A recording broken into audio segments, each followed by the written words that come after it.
ഭയങ്കര എൻജോയബിൾ ആയിട്ടുള്ള സാധനമാണ്. പ്രീവിയസ് എല്ലാ ഷോട്ടിനും VFX ഉള്ളതിനും ഇല്ലാത്തതിനും എല്ലാത്തിനും പ്രീവിയസ് ഉണ്ടായിരുന്നു.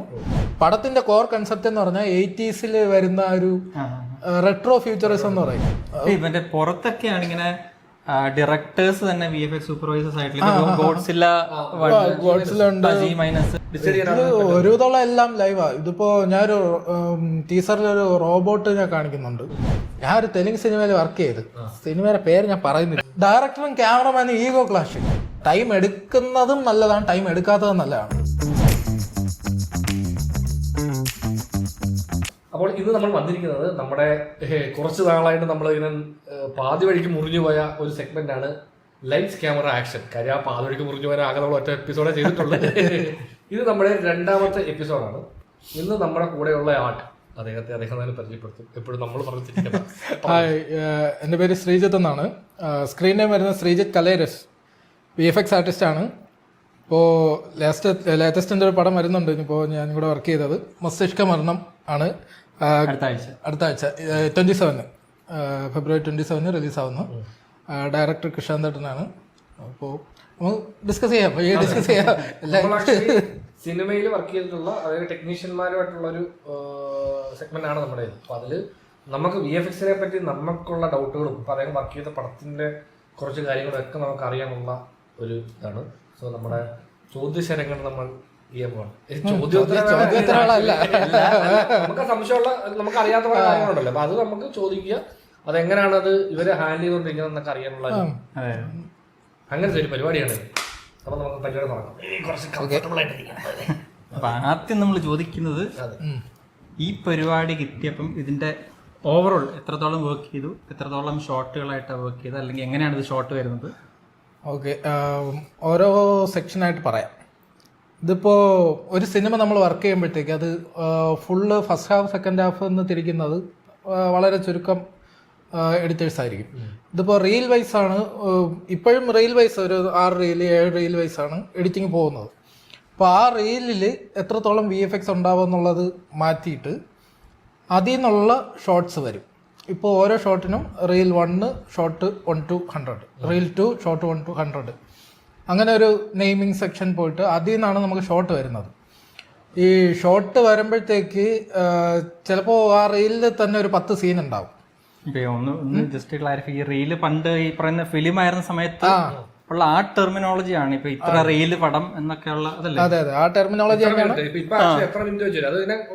20 മിനിറ്റ്സിനകത്ത് വെച്ച് ഒരു റീല് പോവും. അങ്ങനെയാണ് ഇപ്പോൾ റീൽ കാൽക്കുലേറ്റ് ചെയ്തുകൊണ്ടിരിക്കുന്നത്. കുറച്ചുകൂടെ ഈസിയാണ്, നമുക്ക് വർക്ക് ചെയ്യാനും കുറച്ചുകൂടെ ഈസിയാണ്. അത് മൊത്തത്തിൽ ഒരു ഫസ്റ്റ് ഹാഫ് ഒരു 1 മണിക്കൂർ 1.5 മണിക്കൂർ വർക്ക് ചെയ്യുന്നതിന് പകരം ഈ 20 മിനിറ്റ്സിന് ലോക്കാക്കി പോയാൽ എന്തെങ്കിലും എറർ വന്നാലും നമുക്ക് എടേ 2ാമത്തെ റീലിൽ ഇത്ര ഫ്രെയിമിൽ വരുമ്പോൾ ആ ഒരു കമ്മ്യൂണിക്കേഷൻ ബെറ്ററാണ്. മൊത്തത്തിൽ അളക്കുന്നതിന് പകരമായിട്ട് അതുകൊണ്ടാണ് ഇപ്പോഴും ആ ഒരു സാധനം ചെയ്ത് പോകുന്നത്, റീൽ ഫോർമാറ്റിൽ പോകുന്നത് അതുകൊണ്ടാണ്. അപ്പോൾ അതിൽ ഒരു 10 സീൻ ഉണ്ടാവും, അല്ലെങ്കിൽ 20 സീൻ ഉണ്ടാവും ആ ഒരു റീലിൽ. ആ സീനിൽ ചിലപ്പോൾ ഒരു 2 ഷോട്ടായിരിക്കും VFX ഉള്ളത്, അല്ലെങ്കിൽ 3 ഷോട്ടായിരിക്കും. ആ 3 ഷോട്ട് ചില VFX കമ്പനികൾക്ക് DPX എന്ന് പറഞ്ഞ ഇമേജ് ഫോർമാറ്റിലാണ് നമുക്ക് വരുന്നത്. ഇമേജ് സീക്വൻസ് ആയിട്ടാണ് നമുക്ക് വരുന്നത്, വീഡിയോ സീക്വൻസിൽ വരില്ല. ഇതിപ്പോൾ തിയേറ്ററിലോട്ട് ഔട്ട് പോകുന്നത് ഇമേജ് സീക്വൻസാണ്, DPX ആണ് അല്ലെങ്കിൽ XR ആണ് പോകുന്നത്. തിയേറ്ററിലോട്ട് പോകുന്നതും ഫൈനലായിട്ട് പോകുന്നതും ഇമേജ് ഫോർമാറ്റാണ്. അതിപ്പോൾ ഒരു റീലിൽ അല്ലെങ്കിൽ മൊത്തത്തിലുള്ള റീലിൽ എത്ര ഫ്രെയിംസ് ഉണ്ട് എന്നുള്ളതെല്ലാം നമ്മൾ കണക്ക് കൊടുക്കണം. അപ്പോൾ അതിന് വേണ്ടിയിട്ട് ഈ ഒരു ഇമേജ് സീക്വൻസ് തന്നെയാണ് ഇപ്പോഴും ഫോളോ ചെയ്ത് പോകുന്നത്. നമുക്കും വർക്ക് ചെയ്യാൻ ഈസിയും പിന്നെ ഫ്രെയിം കൗണ്ട് ഡ്രോപ്പായി പോകാതിരിക്കാനും എല്ലാം ഇമേജ് സീക്വൻസ് ആണ് ബെറ്റർ വർക്ക് ചെയ്യുന്നത്. പിന്നെ അതുമാത്രമല്ല 8 ബിറ്റിൽ വർക്ക് ചെയ്യില്ല, ബിറ്റ് റേറ്റ് ഉണ്ടല്ലോ. ഇപ്പോൾ ക്യാമറ ഷൂട്ട് ചെയ്യുന്നത് 10 ബിറ്റോ 12 ബിറ്റോ ഒക്കെ ആയിരിക്കും. പക്ഷേ നമ്മൾ കളറിസ്റ്റ് നമുക്ക് വർക്ക് തരുമ്പോൾ അത് 16 അല്ലെങ്കിൽ 32 തരുന്നുള്ളൂ. 16 ബിറ്റ് ഇമേജ് അല്ലെങ്കിൽ 32 ബിറ്റ് ഇമേജ് അവർ ഷൂട്ട് ചെയ്യുന്നില്ല. 10ഉം 12ഉം ആണ് വരുന്നത്. എനിക്ക് തോന്നുന്നു, ഉറപ്പില്ല, വെനീസിൽ 16 ബിറ്റ് ഫൈനൽ ഇമേജ് ഉണ്ടെന്ന് തോന്നുന്നു. 16 വരുന്നുണ്ട്. അതിന്റെ പ്രത്യേകത എന്ന് പറഞ്ഞാൽ നമുക്ക് ഹൈലൈറ്റും ഷാഡോയും ക്ലിപ്പായി പോകാതെ ബ്ലീച്ചും ഭയങ്കര ഓവർ ഡാർക്ക് മറ്റേ ബ്ലോക്ക് വരാതെ നമുക്ക് ഔട്ട് എടുക്കാൻ പറ്റും. ഇപ്പോൾ കളറിസ്റ്റ് ചെയ്യുന്നതെന്ന് പറഞ്ഞാൽ ഗ്രേഡ് ഫുട്ടേജ് ഒരിക്കലും നമുക്ക് വരില്ല, ഫൈനൽ ഗ്രേഡ് ഫുട്ടേജ് വരില്ല. കൺവേർഷൻ വരുന്നതെന്ന് പറഞ്ഞാൽ ഇപ്പോൾ ലോഗിൽ ഷൂട്ട് ചെയ്തത് sRGB അല്ലെങ്കിൽ RGB അല്ലെങ്കിൽ Rec 709, ഇപ്പോൾ ASS എന്നും പറഞ്ഞുകൊണ്ട് പുതിയൊരു ഫോർമാറ്റ് ഉണ്ട്. ASS കളർ പ്രൊഫൈലാണ് ഈ പറഞ്ഞത്. ASS യൂസ് ചെയ്യുന്നുണ്ട്. അപ്പോൾ ഇത് ഏതെങ്കിലും ഒരു ഫോർമാറ്റിലോട്ട് കൺവേർട്ട് ചെയ്തിട്ട് ബേസ് ഗ്രേഡ് ചെയ്യും. ബേസ് ഗ്രേഡ് എന്ന് പറഞ്ഞാൽ ബ്രൈറ്റ്നസ്സും വൈറ്റ് ബാലൻസും സാച്ചുറേഷനും എല്ലാം. ഇപ്പോൾ ഒരു സീനിൽ 10 ഷോട്ട് ഉണ്ടെങ്കിൽ ആ 10 ഷോട്ടിനും ബാലൻസ് ചെയ്യും. അതിൻ്റെ ഔട്ട് തരും നമുക്ക്. അതിൻ്റെ ഈ DPX തരും വർക്ക് ചെയ്യാനായിട്ട്. നമ്മൾ ഔട്ട് കൊടുക്കുന്നതും ഏത് ഫോർമാറ്റാണോ നമുക്ക് തരുന്നത് അതേ ഫോർമാറ്റ് തിരിച്ചു കൊടുക്കും. നിങ്ങൾ ഔട്ട് കൊടുക്കുമ്പോൾ ഇമേജ് സീക്വൻസ് നമുക്കിപ്പോൾ EXR 32 ബിറ്റാണ് വരുന്നത്, DPX 16 ബിറ്റ്. അപ്പം അങ്ങനെയാണ് നമുക്ക് ഇമേജ് സീക്വൻസ് വരുന്നത്. EXR DPX എന്ന് പറയുന്നത് നമ്മൾ ഈ JPEG PNG എന്നൊക്കെ പറയുന്ന കണക്ക് ഫോർമാറ്റാണ്. അപ്പോൾ അതിൽ DPX ആണ് വരുന്നതെങ്കിൽ DPX വരും. കംപ്രഷൻ ഇല്ല, കംപ്രഷനേ ഇല്ല. നല്ല ഫയൽ സൈസ് വരും, 36 MB ഒക്കെ വരും ഒരു ഇമേജ്. അപ്പോൾ അതിൽ ഏതാണോ നമുക്ക് ഇത് കണക്ക് വരുന്നത് അത് തന്നെ ഔട്ട് കൊടുക്കും. ഇപ്പോൾ ഈ എന്തെങ്കിലും ക്ലീനപ്പോ അല്ലെങ്കിൽ വയർ റിമൂവലൊക്കെ ആണെങ്കിൽ നമ്മൾ ആൽഫ കൊടുക്കില്ല. കാരണം ഇതിന് മാച്ച് ആണല്ലോ, അവിടെ പോയാലും കളറിങ് സെയിം ആയിരിക്കും. ഇനി ഞാൻ എന്തെങ്കിലും ഒരു 3D ഓബ്ജക്റ്റോ അല്ലെങ്കിൽ വേറെ എന്തെങ്കിലും ആണ് പ്ലേസ് ചെയ്യണമെങ്കിൽ മറ്റേ ബ്ലാക്ക് ആൻഡ് വൈറ്റ് ആൽഫ ഇല്ലേ, അത് കൊടുക്കും. കൊടുക്കണം, കൊടുത്താലേ പറ്റൂ. ഇല്ലെങ്കിൽ അവരവിടെ ഗ്രേഡ് ഇപ്പം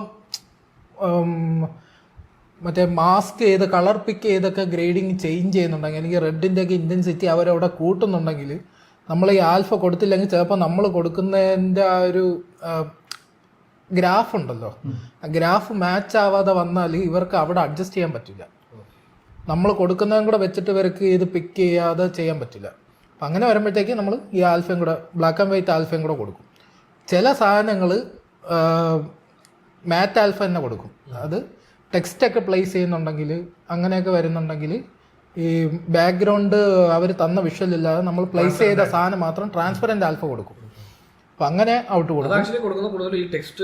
ടെക്സ്റ്റ് കാര്യങ്ങളല്ല, ഇപ്പോൾ റെഡ് ബ്ലൂ ലൈറ്റ് യൂസ് ചെയ്യുന്ന ഒരു സീക്വൻസ് ഉണ്ടെന്ന് വെച്ചോ, അതിൽ ലൈറ്റ് അപ്പ് ക്യാമറമാൻ ചെയ്യുമ്പോഴത്തേക്ക് സ്കിൻ ടോണ് പിടിക്കാനും കൂടെയൊക്കെ ആയിട്ട് അവിടെ യെല്ലോ ലൈറ്റും അതൊക്കെ യൂസ് ചെയ്തിട്ട് ഗ്രേഡ് ചെയ്യുമ്പോഴാണ് ഇവർ മൊത്തത്തിൽ അതൊരു ബ്ലൂ റെഡ് ടോണിലോട്ട് മാറ്റുന്നത്.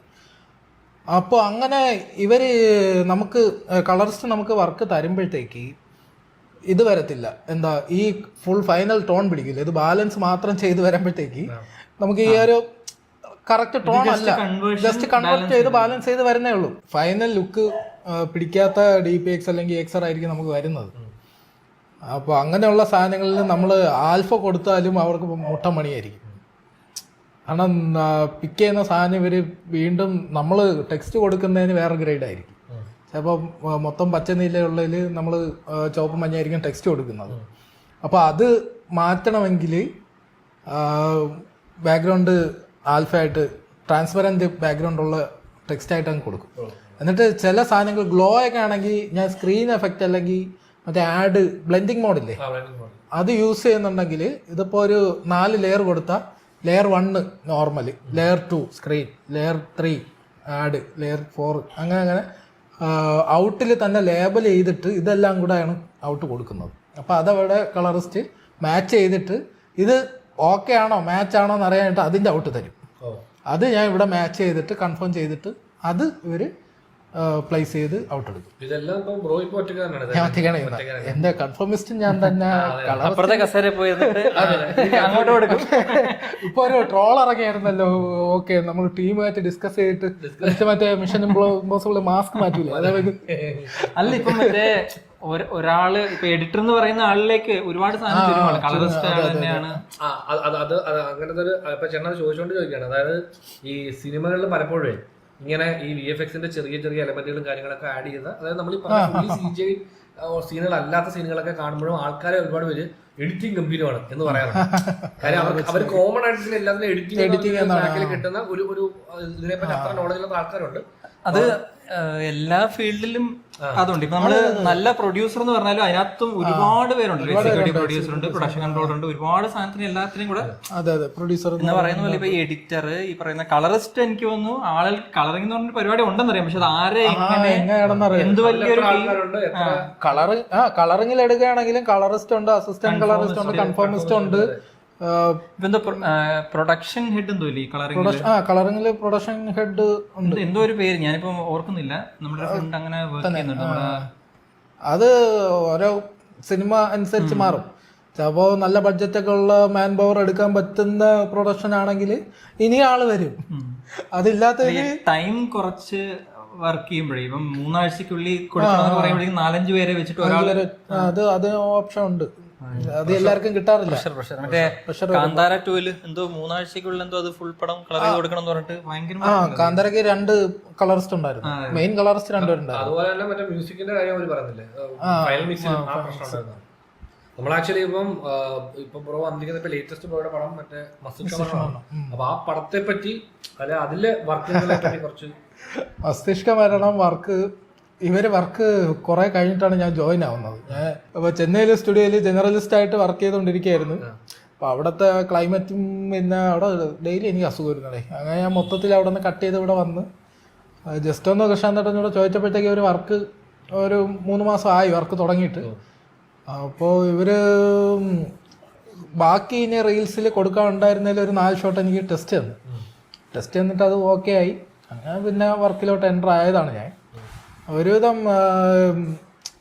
CGI എന്ന് പറഞ്ഞാൽ നമ്മൾ 3D യൂസ് ചെയ്ത് പ്ലേസ് ചെയ്യുന്ന ഓപ്ഷൻസ് ഉണ്ടല്ലോ, 3D സോഫ്റ്റ്വെയറിൽ നിന്ന്. അപ്പോൾ അങ്ങനെ വർക്ക് കുറേ ചെയ്തിട്ടുണ്ട്. പിന്നല്ലാതെ VFX ഇനത്തിൽ റെയിന്, ഡസ്റ്റ്, സ്പാർക്ക്, പിന്നെ ഈ ടെക്സ്റ്റ് എഫക്റ്റുകൾ, അങ്ങനെ മൊത്തത്തിൽ ഒരു 124 ഷോട്ട് ചെയ്തു. 124 ഷോട്ട് ഞാൻ ചെയ്തു. വേറെ 3 മെയിൻ സ്റ്റുഡിയോകളുണ്ട്. ആക്സൽ ഉണ്ട്, ഡോട്ട് VFX ഉണ്ട്, തൃശ്ശൂലുണ്ട്.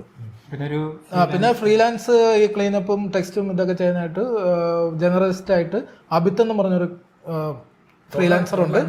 ടോട്ടൽ 5 ടീമാണ്. ഇതിന്റെ എല്ലാത്തിന്റെ ഹെഡ് കൃഷ്ണാന്തട്ടനാണ്. VFX സൂപ്പർവൈസർ കൃഷ്ണാന്തട്ടനാണ്. പുള്ളി IIT വിഷ്വൽ കമ്മ്യൂണിക്കേഷൻ അങ്ങനെ ഡിസൈനിങ് ഡിഗ്രി കഴിഞ്ഞ ആളാണ്. അപ്പോൾ അതിൻ്റെ ഒരു ഈ പടത്തിൽ ത്രൂ ഔട്ട് ഫ്രെയിമിങ്ങും ഒരു എലമെന്റ് പ്ലേസിങ്ങും എല്ലാം ഡിസൈൻ വൈസും പിന്നെ എഡിറ്റിങ്, ആ ഒരു ബീറ്റ് ഉണ്ടല്ലോ, ഒരു 1 2 3 4 ആ ഒരു ബീറ്റ് വൈസ് കട്ട് എല്ലാം ഭയങ്കര എൻജോയബിൾ ആയിട്ടുള്ള സാധനമാണ്. പടത്തിന്റെ പ്രീവിയസ് എല്ലാ ഷോട്ടിനും VFX ഉള്ളതിനും ഇല്ലാത്തതിനും എല്ലാത്തിനും പ്രീവിയസ് ഉണ്ടായിരുന്നു. പിന്നെ ബേസിക് സ്കെച്ചുകൾ ഉണ്ടായിരുന്നു. ഇപ്പോൾ ഒരു ടീസറിൽ തന്നെ ഒരു സർജിക്കൽ ഒരു ടേബിളിൽ ഒരാൾ കിടക്കുമ്പോഴത്തേക്ക് ഒരു ആം പോലെ, റോബോട്ടിക് ആം പോലെ ഒരു ലേസർ വിടുന്ന ആ ആം CGയാ. അത് എനിക്ക് ഫസ്റ്റ് വന്ന ഷോട്ട് അതാ. അപ്പൊ അതിന് എന്താണ് ലുക്ക് വേണ്ടത്, പ്ലേസ്മെന്റ് എവിടെയാണെന്നുള്ളതെല്ലാം പുള്ളി ആ ഒരു കളർ തീം ഉൾപ്പെടെ സ്കെച്ച് ചെയ്തത് എനിക്ക് തന്നായിരുന്നു.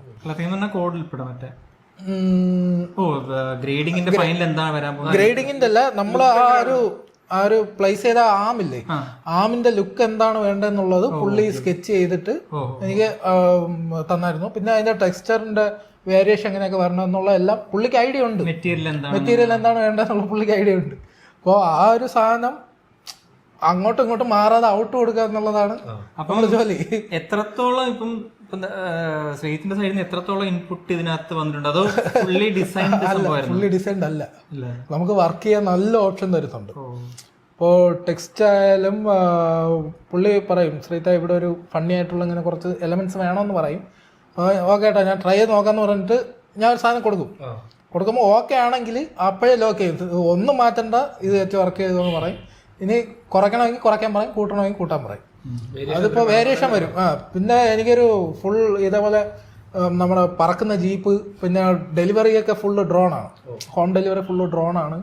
പിന്നെ ഈ യൂണിവേഴ്സിൽ സ്കൈ ആയിട്ടുള്ള വെഹിക്കിൾസ് കുറേ ഉണ്ട്, ഏരിയൽ വെഹിക്കിൾസ് കുറേ ഉണ്ട്. അപ്പോൾ അത് വരുന്നതെന്ന് പറഞ്ഞാൽ ഈ ജീപ്പ്, ആംബുലൻസ്, പിന്നെ മറ്റേ മെക്കാനിക്കിൻ്റെ ട്രക്ക്, അതേപോലത്തെ കുറേ സാധനങ്ങളുണ്ട്. അപ്പോൾ എനിക്കൊരു ഷോട്ട് വന്നായിരുന്നു, ഞാൻ ഫുള്ള് ട്രാഫിക് ബ്ലോക്ക് കണക്കാക്കി കൊടുത്തു. അപ്പോൾ പുള്ളി നോക്കിയിട്ട് പറഞ്ഞു, ശ്രീത്തെ ഇത്ര വേണ്ട, നമ്മുടെ ഓവറോളിൽ ഇത്ര ക്രൗഡ് ഇല്ല, ഒന്ന് കുറച്ചോന്ന് പറഞ്ഞു. അത് ആ രീതിക്ക് കുറച്ച് കൊടുത്തിട്ടുണ്ട്. അതുമല്ല ഇതിൻ്റെ ഇടയ്ക്ക് ഞാൻ വർക്ക് ചെയ്തുകൊണ്ടിരിക്കുന്ന സമയത്താണ് ഹോട്ട്സ്റ്റാറിൽ മറ്റേ ട്രോൺ ഏരീസ് റിലീസായത്. അപ്പോൾ എനിക്കിതിൽ കുറേ ഇൻ്റർഫേസും ചെയ്യണ്ടായിരുന്നു. അപ്പോൾ ഇൻ്റർഫേസ് ചെയ്യുന്നതിൻ്റെ ഇടയ്ക്ക് ഇതിൻ്റെ ട്രോൺ കണ്ടന്റ് ഹാങ് ഓവറിൽ ഞാൻ ഫുള്ള് ഡിജിറ്റൽ ചെയ്ത് കൊടുത്തു. പടത്തിന്റെ കോർ കൺസെപ്റ്റ് എന്ന് പറഞ്ഞാൽ 80s വരുന്ന ഒരു റെട്രോ ഫ്യൂച്ചറിസം എന്ന് പറയും. അത്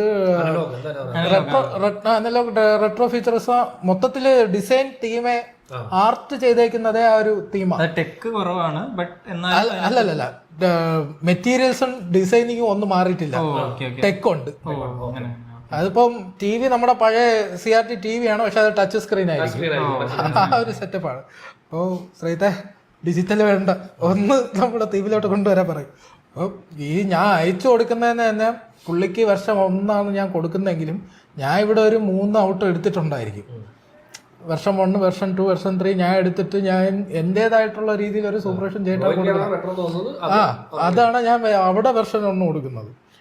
ആ വെർഷൻ 1 ശ്രദ്ധ എത്ര വേണ്ട കുറയ്ക്കാൻ പറയും. അപ്പം അത് കുറച്ച് കൊടുക്കും. ഇപ്പോൾ വർഷം 1 എന്നൊക്കെ പറഞ്ഞാൽ അന്യായം ഹെവി സാധനമായിരിക്കും, അതൊന്നും ഞാൻ കാണിച്ചിട്ടില്ല. പിന്നെ ചില സാധനം ഒരു ടീസറിൽ തന്നെ ഒരു ഗെയിം ഇൻ്റർഫേസ് ഒക്കെ വരുന്ന ഒരു സാധനം വരുന്നുണ്ട്. അപ്പോൾ അതിലും ഞാൻ ലേസറൊക്കെ അടിച്ചു കൊടുത്തിട്ടുണ്ടായിരുന്നു. ലേസറൊന്നും വേണ്ട, അന്നത്തെ ആ ഒരു ടെക്നോളജിയിൽ ബോഡിയിൽ ലേസർ അടിക്കുന്ന സാധനമൊന്നും വേണ്ടെന്ന് പറഞ്ഞിട്ട്. എന്നാലും ചില സാധനങ്ങൾ എനിക്കിഷ്ടപ്പെടില്ല. ചേട്ടാ ഞാൻ ഒരു സാധനം ചെയ്തിട്ടുണ്ട്, എനിക്ക് ഇഷ്ടപ്പെട്ടില്ല എന്ന് പറയും. അയച്ചാണ് നോക്കട്ടെ, അവിടെ അയക്കുമ്പോൾ അവിടെ വർക്കാവും, ഇത് മതിയെന്ന്. അപ്പം അങ്ങനെ നമുക്ക് ഫ്രീഡം ഉണ്ട്, വർക്ക് ചെയ്യാൻ. ഇഷ്ടപ്പെടാത്ത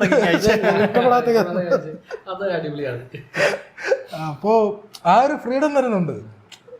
ഇവന്റെ പുറത്തൊക്കെയാണ് ഇങ്ങനെ ഡയറക്ടേഴ്സ് തന്നെ VFX സൂപ്പർവൈസേഴ്സ് ആയിട്ടുള്ള ഗോഡ്സില്ല ഉണ്ട്, മൈനസ് പിന്നെ നമ്മുടെ ഇവിടെ അങ്ങനെ VFX ഒരുപാട് അറിയാവുന്ന ഒരു സൂപ്പർവിഷൻ അറിയാവുന്ന ഒരു ഡയറക്ടേഴ്സ് കുറവാന്ന് തോന്നുന്നു. കുറവാണ്. അങ്ങനെ അറിയാവുന്ന ഒരു അത്യാവശ്യം ഒരു ഇതിന് എത്ര ടൈം എടുക്കും എന്നുള്ള ഒരു നോളജ് എങ്കിലും ഉണ്ടെങ്കിൽ. അല്ല, അതുകൊണ്ടാണ് ഇത് അറിയാവുന്നവരുടെ ഒരു അഡ്വാൻറ്റേജ്. ഇപ്പൊ നമുക്കിത് ഫുള്ളി CG പോണോ, നമുക്ക് ആ ഡിസിഷൻ എടുക്കാൻ അവർക്ക് കുറച്ച് എളുപ്പമാണ്. ഇങ്ങനെ ഷൂട്ട് ചെയ്താൽ അവർക്ക് പാടായിരിക്കും അറിയാൻ പറ്റണം. അതിന് മാക്സിമം അതായത് CG എലമെന്റ് നമുക്ക് എത്രത്തോളം കുറച്ച് നമുക്ക് എത്രത്തോളം ബെറ്റർ ആക്കാൻ പറ്റുമെന്ന് ഡിസൈഡ് ചെയ്യാനാണ്. ഒരുവിധമുള്ള എല്ലാം ലൈവാ. ഇതിപ്പോ ഞാനൊരു ടീസറിൽ ഒരു റോബോട്ട് ഞാൻ കാണിക്കുന്നുണ്ട്. ജഗദീഷ് സാറിന്റെ റോബോ ഡോഗ് അല്ല, ഒരു ഫ്രണ്ടില് ഒരു ഡിസ്പ്ലേ ഒക്കെ വരുന്ന ഒരു റോബോട്ട് പോലെ ഒരു ആൻഡ്രോയിഡ് സൈബോർഗ് പോലത്തെ ഒരു സാധനമുണ്ട്. അത് ബേസിക് ഡിസൈൻ എനിക്ക് ചെയ്യേണ്ടി വന്നിട്ടില്ല, ആണ് ഇവർ അനിമേട്രോണിക്സ് ചെയ്തായിരുന്നത്. അനിമേട്രോണിക്സ് ചെയ്തിട്ട് ഇത് ഓൺ സെറ്റ് ഷൂട്ട് ചെയ്തിട്ടുണ്ട്. ഓൺ സെറ്റ് ചെയറിലിരിക്കുന്നതും അതെല്ലാം അനിമേട്രോണിക്സ് വെച്ച് ഷൂട്ട് ചെയ്തിട്ട് ഇത് സ്റ്റാൻഡിങ്ങിലും നടക്കുന്നത് മാത്രമേ എനിക്ക് ഫുൾ CG ആയിട്ട് റീപ്ലേസ് ചെയ്യേണ്ടി വന്നിട്ടുള്ളൂ. അപ്പോൾ ഒരേ സാധനം തന്നെ അനിമേട്രോണിക്സും CG ഡിജിറ്റൽ മോഡലും വെച്ച് അങ്ങോട്ടും ഇങ്ങോട്ടും. അത് അങ്ങനെ വരുമ്പോൾ പ്രശ്നം എന്ന് പറഞ്ഞാൽ, പ്രശ്നമല്ല ഗുണമെന്ന് പറഞ്ഞാൽ പെട്ടെന്ന് അറിയത്തില്ല. അല്ല ഇപ്പം ആ സാധനത്തിന് റീസ്കൾപ്റ്റ് ചെയ്തു. റീസ്കൾപ്റ്റ് ചെയ്തു. റിസൾട്ട് എന്ന് പറഞ്ഞാൽ ഇതില് വേറെ വല്ല സാധനങ്ങളും ഇല്ല, ഓൺ സെറ്റിൽ ഇല്ലായിരുന്നു. അത് CG റീപ്ലേസ് ചെയ്ത് വരുന്നതിൽ ആ സാധനം ഇല്ലായിരുന്നു. അപ്പൊ അങ്ങനെ കുറെ പുള്ളിക്ക് ഐഡിയ ഉള്ളതുകൊണ്ട്. പിന്നെ ആർട്ട് ചെയ്തേക്കുന്ന ആൽവിൻ എന്ന് പറഞ്ഞ പുള്ളിയും കിടിലായിട്ട് സാധനങ്ങൾ ചെയ്തിട്ടുണ്ട്. ഇതിനകത്ത് നമ്മള് പൊതുവെ VFX പടം ഇറക്കുമ്പോൾ ചില സിനിമകൾ നമ്മളൊരു ഷോട്ട് കാണുമ്പോഴത്തേക്കും ഇതിനകത്ത് VFX ഉണ്ടെന്ന് അറിയരുത് എന്നുള്ള സിനിമകളുണ്ട്. പക്ഷെ ഇത് VFX ആണെന്ന് അറിയണമെന്നുള്ള സാധനമുണ്ട്. ഇതൊരു VFX സ്റ്റൈലൈസ്ഡ് രസമായിരിക്കണം കാണാൻ എന്നുള്ള പടം. അപ്പൊ ഇതിന്റെ ഒരു ഐഡിയ പൊതുവെ എങ്ങനെയായിരുന്നു? ഇതിന്റെ ഐഡിയ എന്ന് പറഞ്ഞാ VFX ഉണ്ടെന്ന് എങ്ങനെ പോലെ അറിയും. കാരണം നമ്മള് ഇപ്പൊ ഇല്ലാത്ത സാധനങ്ങളാ ചെയ്തുണ്ടാക്കുന്നത്. ഫോർ ഫ്രണ്ട് ഒരു ഡിനോസർ വരുവാണെങ്കിൽ ഐഡിയ എന്ന് പറഞ്ഞാൽ ഇപ്പൊ ഒരു അതിനെ എക്സ്പ്ലോർ ചെയ്യാൻ പറ്റില്ല. VFX ഷോട്ടിനെ എക്സ്പ്ലോർ ചെയ്യണ്ടെന്നാ പറഞ്ഞിട്ടുള്ളൂ. കാരണം ബാക്ക്ഗ്രൗണ്ടിൽ ആ ഒരു സാധനം അവിടെ ഉണ്ട്, ശ്രദ്ധിച്ച് കാണുന്നവർക്ക് ഓക്കെ ഈ യൂണിവേഴ്സ് ആ ഒരു സാധനം ഉണ്ട് എന്നുള്ള രീതിയിൽ. അതിപ്പം ഒരു വേറെ റോബോട്ടിനെ ചെയ്തിട്ടുണ്ട്, അത് ഇതിൽ വന്നിട്ടില്ല. അപ്പോൾ അതെന്ന് പറഞ്ഞാൽ ഡയലോഗ്സിൻ്റെ ഒക്കെ ഇടയ്ക്ക് ബാക്ക്ഗ്രൗണ്ട് എലമെൻ്റ് ആയിട്ട് യൂസ് ചെയ്തേക്കുന്നതാ. അത് നമുക്ക് എടുത്ത് കാണിക്കാൻ പറ്റില്ലല്ലോ. അപ്പം അതിൻ്റെ മൂവ്മെൻറ്റ്സ് ആയാലും നമ്മൾ ലൈറ്റ് മൂവ്മെൻറ്റ്സ് അങ്ങനെയൊക്കെ പോകുള്ളൂ. അത് അവിടെ ആ യൂണിവേഴ്സ് ആയ ഒരു സാധനം ഉണ്ടെന്ന് കാണിക്കാൻ വേണ്ടി ചെയ്തേക്കുന്നത്. എല്ലാം അങ്ങനെ തന്നെയാണ്, ഒരു ഇതുള്ള എല്ലാം അങ്ങനെ തന്നെ പോയി. ഒരു ജീപ്പായാലും ഫ്ലൈറ്റ് പോകുന്നായാലും എങ്ങനെ പോയാലും സപ്പോർട്ടിങ് എലമെന്റ് ആയിട്ടേ യൂസ് ചെയ്തിട്ടുള്ളൂ. മെയിൻ എലമെന്റ് ആയിട്ട് യൂസ് ചെയ്യുന്നത് കുറവാണ്. യൂണിവേഴ്സിനെ ബിൽഡ് ചെയ്യാനായിട്ട് യൂസ് ചെയ്തിട്ടുണ്ട്. സ്റ്റൈലൈസ്ഡ് ആയിട്ട് അവതരിപ്പിക്കുന്നുണ്ട്. അതുകൊണ്ട് ഇത് CGI ആണെന്ന് കാണുന്നവർക്ക് അറിയാം, പക്ഷെ അത് അവർക്ക് അറിയാൻ പാടില്ല. ചിലരിങ്ങനെ മറ്റേ ആ നല്ലൊരു സാധനം നമ്മൾ ഉണ്ടാക്കി അതിനെ ഒരു 5 ഷോട്ട് കൊടുത്തിട്ടുണ്ട്. ഞാൻ കഷ്ടപ്പെട്ടിരുന്ന മോഡൽ അല്ല അങ്ങനെ ചെയ്യാം. അപ്പം ആ മോഡലാണ് ഏതാണെന്ന് ചോദിക്കാം. അപ്പൊ ശ്രീത്തെ വേണ്ട, നമുക്ക് അറിയണ്ട. അതിപ്പോ ടെക്സ്റ്റ് പ്ലേസ് ചെയ്താലും പുള്ളി തന്നെ എവിടെ ടെക്സ്റ്റ് പ്ലേസ് ചെയ്യണം എനിക്ക് ഓപ്ഷൻ തരും, വെക്ക ഓപ്ഷൻ തരും. എനിക്ക് ടെക്സ്റ്റ് പ്ലേസ് ചെയ്യുന്നതിൽ ഞാൻ കുറച്ച് ഷോക്കായുണ്ട്. ഞാൻ എൻ്റെ മനസ്സിൽ തോന്നുന്ന ഐഡിയയിൽ കൊടുക്കും. അത് വർക്കായ ഓക്കെ, വർക്കായില്ലെങ്കിൽ ഇവിടെ പ്ലേസ് ചെയ്യണമെന്ന് പറഞ്ഞ് മാർക്ക് ചെയ്തിട്ട് ഫോണ്ടും തരും, കളറും എല്ലാം തന്നിട്ട് അത് ആ രീതിയിൽ ചെയ്താൽ മതി. പിന്നെ ഫോണ്ട് ഒരുവിധമുള്ള എല്ലാം പുള്ളി തരിക ചെയ്ത്, ഈ ഫോണ്ട് മതി, ഈ ഫോണ്ട് മതി എന്നുള്ള രീതിയിൽ പിക്ക് ചെയ്യാൻ പറ്റും. ഒരു ഡിസൈനിൽ ഇങ്ങനെ വേണം, കളറിൽ ഇങ്ങനെ വേണം, VFX ഇങ്ങനെ വേണം. പുള്ളിയുടെ ഇൻവോൾവ്മെന്റ് നല്ല എല്ലാ കാര്യത്തിലും സപ്പോർട്ട് ചെയ്യല്ല, ലൈക്ക് അവര് ചെയ്തു തരുന്നതും അങ്ങനെയല്ല. നല്ലൊരു അതെ അതെ. ഇപ്പൊ എനിക്ക് നല്ല എന്താ നല്ല സിങ്ക് ആയിരുന്നു ആ ഒരു പ്രോസസ്സ് ഡിസൈനിങ്. ഇപ്പോൾ എൻ്റെ മനസ്സിൽ ഒരു പ്ലേസ്മെന്റ് കാണുമല്ലോ, അപ്പോൾ ആ പ്ലേസ്മെന്റ് അല്ലാതെ വേറെ പ്ലേസ് ചെയ്താൽ ഇതിന്റെ മീനിങ് എങ്ങനെയായിരിക്കും പറഞ്ഞാൽ ആ ഒരു രീതിയിലുള്ളൊരു സ്റ്റഡിയിങ് എനിക്ക് പറ്റിയിട്ടുണ്ട് ഇതിന് നല്ല രീതിക്ക്. ഒരു ഫുൾ കോമഡി ആട്ടോ പടം, ത്രൂ ഔട്ട് കോമഡിയാണ്. ഇടയ്ക്ക് വെച്ച് കോമഡി ചളിയാവുന്ന പുള്ളി തന്നെ പറഞ്ഞായിരുന്നു, ഞാൻ കണ്ടില്ല, ഫുൾ ഔട്ട് കണ്ടില്ല ഇതുവരെ. അപ്പോൾ അതിൻ്റെ ഒരു പുള്ളിയുടെ ഫുള്ള് ത്രൂ ഔട്ട് കോമഡി ചെയ്യുന്ന ആദ്യമായിട്ടാണ് പറഞ്ഞത്.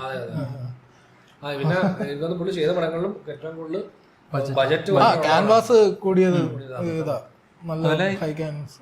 ഈ പടവും ഷൂട്ട് ചെയ്ത അനമോർഫിക്കിലാണ്. ഇതിനു മുമ്പ് വർക്ക് ചെയ്ത മറ്റേ സ്ഥാനാർത്ഥി ശ്രീകുട്ട അനമോർഫിക്. അതിന്റെ ഒരു അതിന്റെ വർക്ക് ഫ്ലോ മൊത്തത്തിൽ ഇതിൽ എനിക്ക് പ്ലേസ് ചെയ്യാൻ പറ്റിയിട്ടുണ്ട്. ആ ഒരു ഗുണം ഉണ്ടായിട്ടുണ്ട്. ഡിഫറൻസ് ഉണ്ട് അനമോർഫിക് ഷൂട്ട് ചെയ്യുമ്പോൾ VFX വർക്ക് ചെയ്യാൻ. അനമോർഫിക് ഭയങ്കര പാടാണ്. കാരണം സാധാ നമ്മുടെ ഡിജിറ്റലില് അത് 3D സോഫ്റ്റ്വെയറിൽ ഇപ്പോൾ ആഫ്റ്റർ എഫക്ട്സ് ആയാലും ബ്ലെൻഡർ ആയാലും മായ ആയാലും ഏതിലായാലും ഇതില് ആ ഒരു ഡിസ്ട്രോഷൻ ഇല്ലാത്ത ക്യാമറയാണ് ഡിജിറ്റൽ ക്യാമറ. ആ ഒരു സോഫ്റ്റ്വെയറിനകത്ത് നമ്മുടെ ഇപ്പോഴും അതേ ഉള്ളൂ. കാരണം ആ കാൽക്കുലേഷൻ ഞാൻ ബ്ലെൻഡറിലാണ്. അപ്പോൾ അതില് വരുമ്പോഴത്തേക്ക് നമുക്ക് ഈ ഫുട്ടേജ് ഏത് ലെൻസിൽ യൂസ് ചെയ്താൽ ആ ലെൻസിന്റെ ഒരു ഡിസ്ട്രോഷൻ വരുമല്ലോ, അത് കാൽക്കുലേറ്റ് ചെയ്ത് കറക്റ്റ് ആ പ്ലേസിൽ നമ്മൾ 3D ഒബ്ജക്റ്റ് വെച്ചാലേ ക്യാമറ ട്രാക്ക് കറക്റ്റ് ആവും. അനാമോർഫിക്കിന് ഭയങ്കര ലെൻസ് ഡിസ്ട്രോഷനാണ്.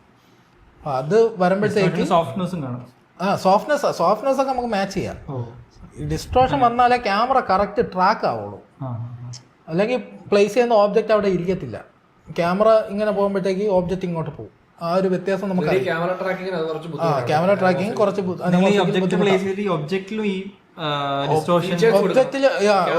അത് ഡിസ്ട്രോഷൻ നമ്മൾ മാറ്റും. ഒറിജിനൽ ഫുട്ടേജിലെ ഡിസ്ട്രോഷൻ മാറ്റിയിട്ട് ക്യാൻവാസ് കുറച്ചുകൂടെ വലുതാക്കിയിട്ട് അതിൽ കൊണ്ടുവന്ന് ഈ 3D ഓബ്ജക്റ്റ് പ്ലേസ് ചെയ്ത് ഇപ്പോൾ 4K ആണെങ്കിൽ 5K ഔട്ട് എടുക്കും. എന്നിട്ട് തിരിച്ചു കൊണ്ടുവന്ന് ഈ ലെൻസ് ഡിസ്ട്രോഷൻ ആഡ് ചെയ്തിട്ട് ഔട്ട് കൊടുക്കും. അപ്പം നമ്മൾ നോർമലി വർക്ക് ചെയ്യുന്ന ഔട്ടാണെങ്കിൽ ഫുള്ള് 4 സൈഡും ബ്ലാക്ക് ആയിരിക്കും. അതിന്റെ നടുക്ക് ആണ് തരുന്ന ഫൂട്ടേജ് ഇരിക്കുന്നത്. അങ്ങനെ ഇട്ടേ വർക്ക് ചെയ്യാൻ പറ്റും അനമോർഫിക്കലി. സാധാ ആണെങ്കിൽ വലിയ ഡിസ്ട്രോഷൻ വരത്തില്ല, ഒരു പിക്സലിന്റെ 0.1 0.01 ഒക്കെ ഡിസ്ട്രോഷൻ വരുള്ളൂ. പക്ഷെ അനമോർഫിക്കിലൊക്കെ വരുമ്പോഴത്തേക്ക് 1, 2 അതിന് മുകളിൽ കയറി പോകും. ബ്രീത്തിങ് ഒക്കെ വരുമ്പോൾ ഇവിടുന്ന് ഫോക്കസ് അങ്ങോട്ട് പ്ലെയിൻ ഷിഫ്റ്റ് ചെയ്യുമ്പോൾ ബ്രീത്തിങ് അല്ല, സ്ക്യൂസ് വരും.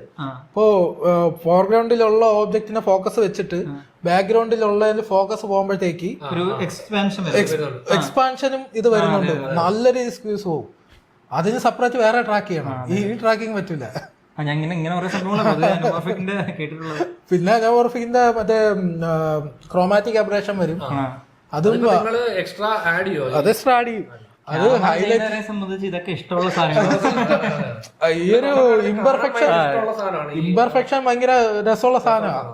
പിന്നെ ലെൻസ് ഫ്ലെയർ വരും, ആ വരുന്ന ഫ്ലെയർ ഇതിൽ മാച്ച് ചെയ്യണ്ടേ.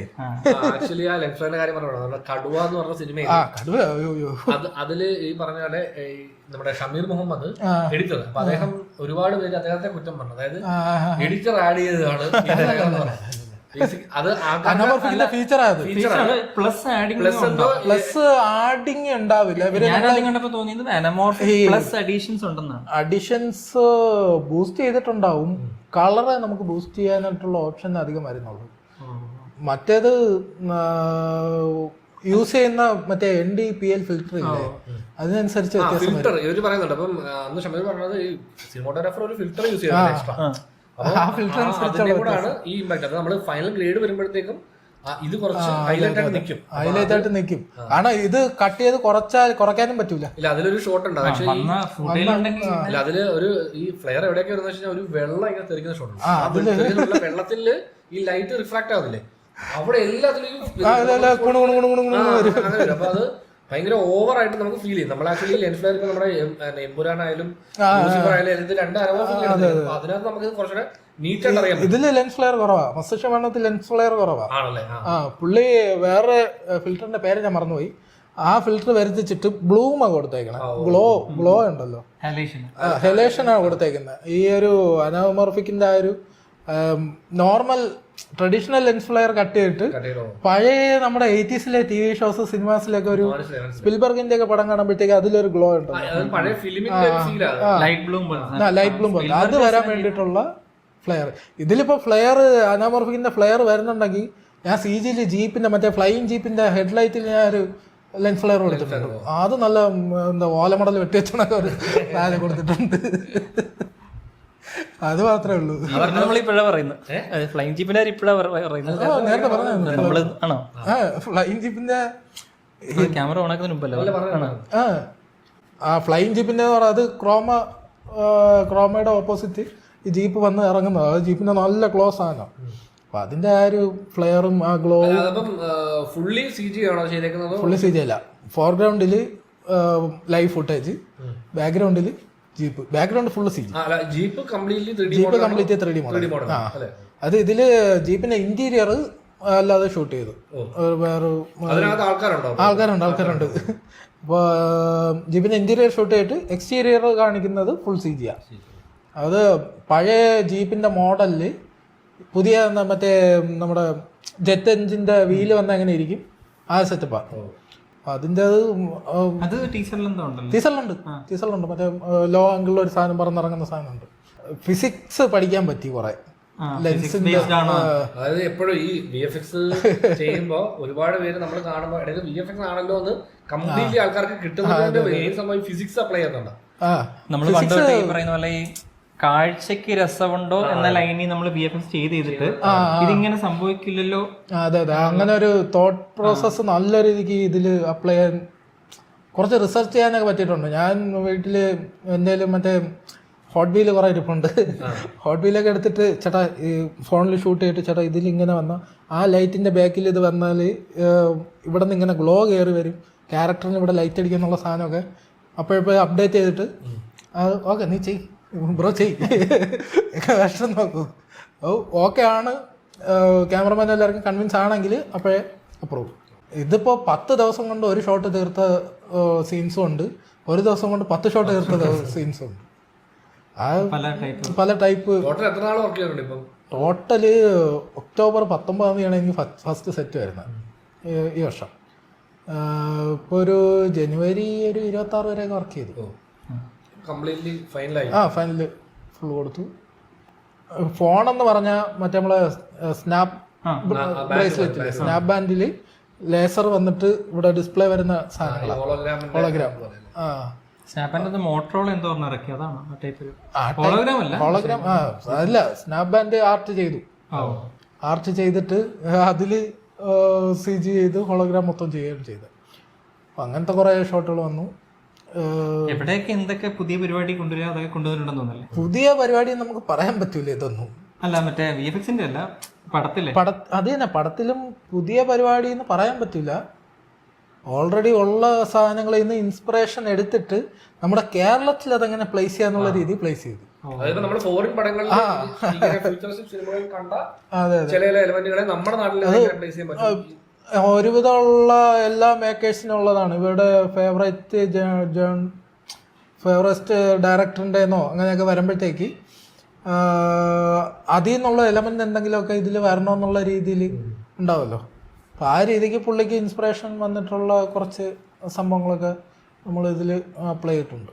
ഉറപ്പായിട്ടും ബ്ലേഡ് റണ്ണർ ഉണ്ടായിരിക്കും.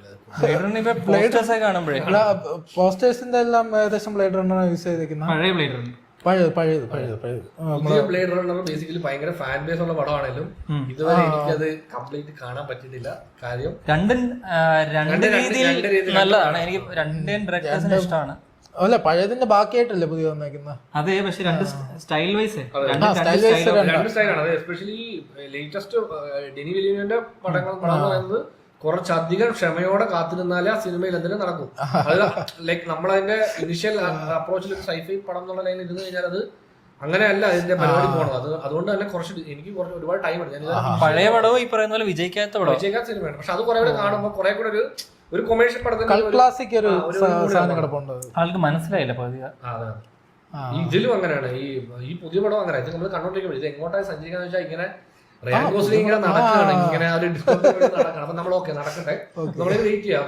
കുറച്ചു നേരം കഴിയുമ്പോൾ അപ്പോൾ നടന്നുകൊണ്ടിരിക്കുകയാണ് റയാൻഗോസ്ലിംഗ്. കാര്യം അതില് അവര് ഒരാളുടെ ഒരു വീഡിയോ ഞാൻ കണ്ടത്. അതിനകത്ത് ഇങ്ങനെ നോ ഇൻഫർമേഷൻ സീൻ എന്ന് പറഞ്ഞൊരു സംഭവമുണ്ട്. അത് ഏറ്റവും കൂടുതലുള്ള സിനിമയായിരുന്നു ഈ ബ്ലേഡ് റണ്ണർ. ആക്ച്വലി അതിന് പല സീനുകളും സംഭവിക്കുമ്പോൾ നമ്മള് ഓക്കെ അത് എന്താണ് അത് നടന്നു. അവതാറിന്റെ ഇന്റർവ്യൂ ജെയിംസ് ക്യാമറോൺ പറഞ്ഞിട്ടുണ്ട്, ഈ പറക്കുന്ന സാധനം കട്ട് ചെയ്യാനായിട്ട് സ്റ്റുഡിയോ ഭയങ്കര പ്രഷർ. അപ്പോൾ പുള്ളി പറഞ്ഞു, ഈ പറക്കുന്നത് ഇത്രയും മിനിറ്റ് എനിക്ക് കാണണം, അതുകൊണ്ട് ഇവർ പറന്നു തരാൻ പറ്റും. ആ ഒരായിട്ടുണ്ട്. ശങ്കർ പറയും, അതായത് ഒരു VFX ഷോട്ട് പുള്ളിക്ക് അത് കാണണം, ആ VFX ഷോട്ട് കാണണം, അതിനു വേണ്ടിയാണ് ആ ഷോട്ട് വെച്ചത്. അത് പ്രത്യേകിച്ച് ഒരു ഇൻഫർമേഷൻ നമ്മൾ കുറച്ചു നേരം നോക്കിയിരിക്കുമ്പോഴായിരിക്കും ഇതിന്റെ പ്രശ്നങ്ങൾ കണ്ടുപിടിക്കുന്നത്. നമുക്കൊരു നമ്മളെ കുറച്ചേ കാണിക്കുന്നുണ്ടെങ്കിൽ നമ്മളെ അതിനെ കണ്ട് ആ ഫുൾ പടത്തിന്റെ ചില സാധനങ്ങൾ ഭയങ്കര ബ്യൂട്ടിഫുൾ ആയിട്ടുള്ള സാധനം വന്നിട്ട് പെട്ടെന്ന് കട്ട് ചെയ്തിട്ട് ഓപ്പോസിറ്റ് നിൽക്കുന്ന റിയാക്ഷൻ പോകും.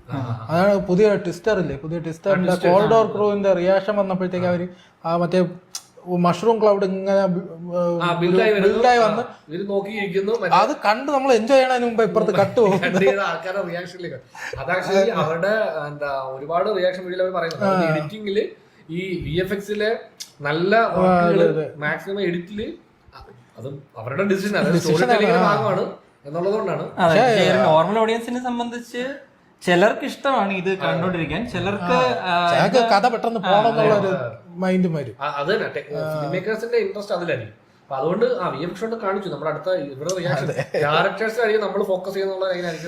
ഞാൻ ഈ VFX കാണാൻ ഇഷ്ടമുള്ളതുകൊണ്ട് നമ്മളിങ്ങനെ രസമുണ്ടല്ലോ എന്ന് പറയുമ്പോഴത്തേക്കും കട്ട് ചെയ്തിട്ട് പിന്നെ VFXന്റെ ഏരിയയിലോട്ട് അധികം ഇറങ്ങുമ്പോഴത്തേക്ക് നമ്മുടെ എൻജോയ്മെന്റിന്റെ ഉള്ള ഒരു തലം മാറും കേട്ടോ. ഒരു ഇതുള്ള സിനിമകൾക്കൊന്നും പിടിച്ചിരിക്കാൻ പറ്റില്ല ഇപ്പൊ. അതെ, ടെക്നിക്കലി വർക്ക് ചെയ്യുന്ന എല്ലാവർക്കും ആദ്യം അത് ഇത് ഫോക്കസ് അല്ലല്ലോ എന്ന് ആദ്യം തോന്നുന്നു, എന്നിട്ടാണ് പിന്നെ കഥയിലേക്ക് നമ്മൾ വരുന്നത്. ഇപ്പൊ നമ്മുടെ ഇവിടെ നാട്ടില് പല പടങ്ങൾ ഇറങ്ങുമ്പോഴേ ഇപ്പൊ നമ്മള് ഭയങ്കര എസ്പെഷ്യലി വലിയ പടങ്ങൾ, വലിയ സൂപ്പർ സ്റ്റാർസിന്റെ ഒക്കെ പടങ്ങൾ ഇറങ്ങുമ്പോൾ അതിൽ ഇവര് ഈ VFXന് വേണ്ടി അവർ മുടക്കുന്ന ഒരു ബജറ്റ് വളരെ കുറവായിരിക്കും. പക്ഷെ ഈ സിനിമയിൽ ഒരു വലിയ മെജോറിറ്റി സീക്വൻസും ഈ VFX ഹെവി ആയിരിക്കും. അതായത് ആ VFX ഹെവി നന്നായാൽ മാത്രമേ ആ പടത്തിന്റെ അത്രയും സീക്വൻസ് വർക്കാവുള്ളൂ. പക്ഷെ ഇവരെ സംബന്ധിച്ചോളം അപ്പോഴും ഇവരുടെ ഇൻട്രസ്റ്റ് ആ VFXനേക്കാളും മനസ്സുകൊണ്ട് VFXലേക്കുള്ള എഫേർട്ട് കുറവാണ്. അത് ഒന്നാമത്തെ കാര്യം ടൈമിംഗ് കൺസ്ട്രെയിൻ ആണ്. അവര് 1.5 മാസം പോരെ 1.5 മാസം പോരെ അങ്ങനെ ആ ഒരു ചിന്തയുണ്ട്. പിന്നെ ഉള്ളതെന്ന് പറഞ്ഞാൽ നമ്മളെ സ്റ്റാറിനെ കാണാനാണ് ആൾക്കാർ വരണത്, VFX ഒക്കെ ആർക്ക് വേണമെന്നുള്ളൊരു ഭയങ്കരമായിട്ടുണ്ട്. ഞാൻ ഒരു തെലുങ്ക് സിനിമയിൽ വർക്ക് ചെയ്ത്, സിനിമയുടെ പേര് ഞാൻ പറയുന്നില്ല, ഞാൻ എന്റെ സകല പോസ്റ്റ് ബ്രഹ്മാണ്ട പടമാണ് ഞാൻ എന്റെ ഫേസ്ബുക്കിലൊക്കെ പോസ്റ്റ് ചെയ്തിരുന്ന ഞാൻ ഡിലീറ്റ് ചെയ്തതാണ്. ഞാൻ അവിടെ നിന്ന് കണ്ടിട്ടുണ്ടോ? ഇത് ഡയറക്ടറും ക്യാമറമാനും ഈഗോ ക്ലാഷ്. ക്യാമറമാന് ഐഡിയ ഉണ്ട്, വർക്ക് ചെയ്യാനുള്ള ഐഡിയ ഉണ്ട്, ഡയറക്ടർക്ക് വർക്ക് ചെയ്യാനുള്ള ഐഡിയ. ഇത് നമുക്ക് ഭയങ്കര ടെൻഷൻ. ഞാൻ മറ്റേ ചെന്നൈ സ്റ്റുഡിയോയുടെ ബേസിൽ പോയതാ. ഇത് സ്റ്റുഡിയോയിൽ ഇരുന്ന് വീഡിയോ കോളും ഇതൊക്കെ ചെയ്ത് വർക്ക് ചെയ്യാനുള്ള ബുദ്ധിമുട്ടുണ്ട് എന്നെ അങ്ങ് പാക്ക് ചെയ്ത് ഹൈദരാബാദ് പാക്ക് ചെയ്തു. അവിടെ ഓഫീസിൽ പോയിരുന്ന് വർക്ക് ചെയ്തിട്ടും ഇതങ്ങോട്ട് ശരിയാവുന്നില്ല. അവസാനം പിന്നെ സ്റ്റുഡിയോ ബാക്ക് ചെയ്തത് വർക്ക് പിൻവലിച്ച്. അതിപ്പം ലൈക്ക് എന്ത് വർക്കായിരുന്നു അത് ഫുള്ള് ഒരു ഫോറസ്റ്റ് ജനറേറ്റ് ചെയ്യണം 3D ഫുള്ള് ഫോറസ്റ്റ്. നായകന്റെ പേരിൽ അയ്യ ഉണ്ടോ?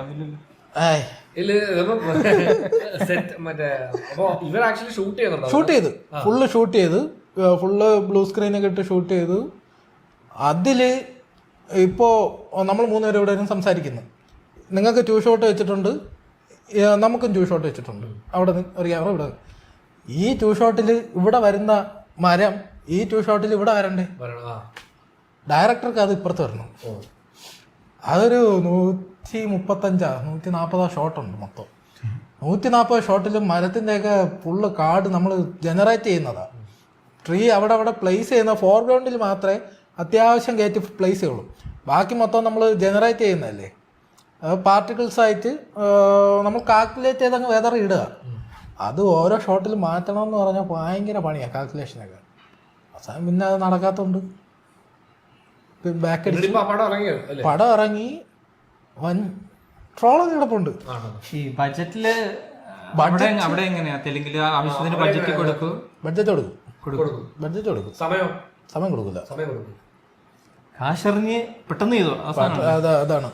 എന്നിട്ട് ആർട്ടിസ്റ്റിനെ മാക്സിമം ടോർച്ചറാണ്. എനിക്ക് അങ്ങനത്തെ വർക്ക് ചെയ്യുമ്പോഴത്തേക്ക് ഹരിശം കയറി വരും. ഇപ്പൊ യൂഷ്വലി ഇപ്പൊ നമ്മള് ഫുള്ളി ഒരു CG ഹെവി ആയിട്ട് ഒരു പടം ചെയ്യാണ്. ഇപ്പൊ നമ്മളെ എക്സാമ്പിൾ ആണ്, ഇപ്പൊ നമ്മുടെ ഇന്ത്യയിലെ ഏറ്റവും വലിയ ഫുള്ളി CG സപ്പോർട്ട് ചെയ്തിരുന്ന ഒരു പടമാണ് വരാൻ പോകുന്ന പടമാണ് രാമായണം.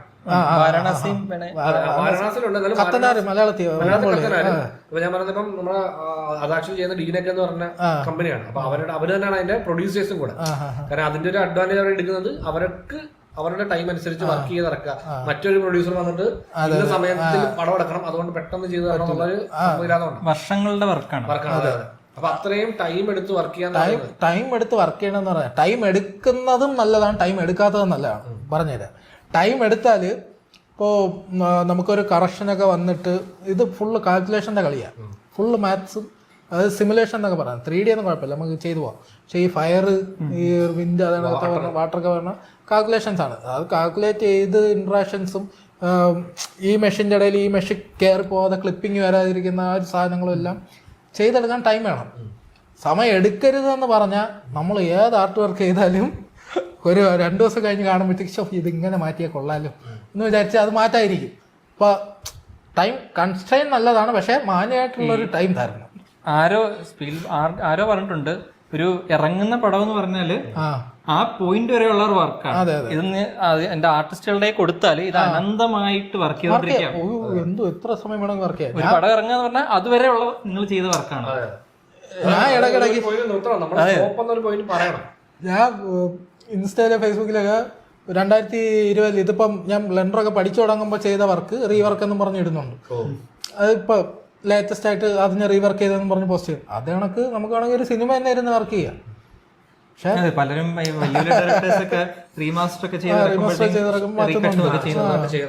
അതുപോലെ മെയിൻ ആയിട്ട് ചോദിക്കുന്ന വലിയൊരു സംഭവമാണ് ഇപ്പം നമ്മുടെ ഇവിടെ AI കടന്നുകയറ്റമുണ്ട്.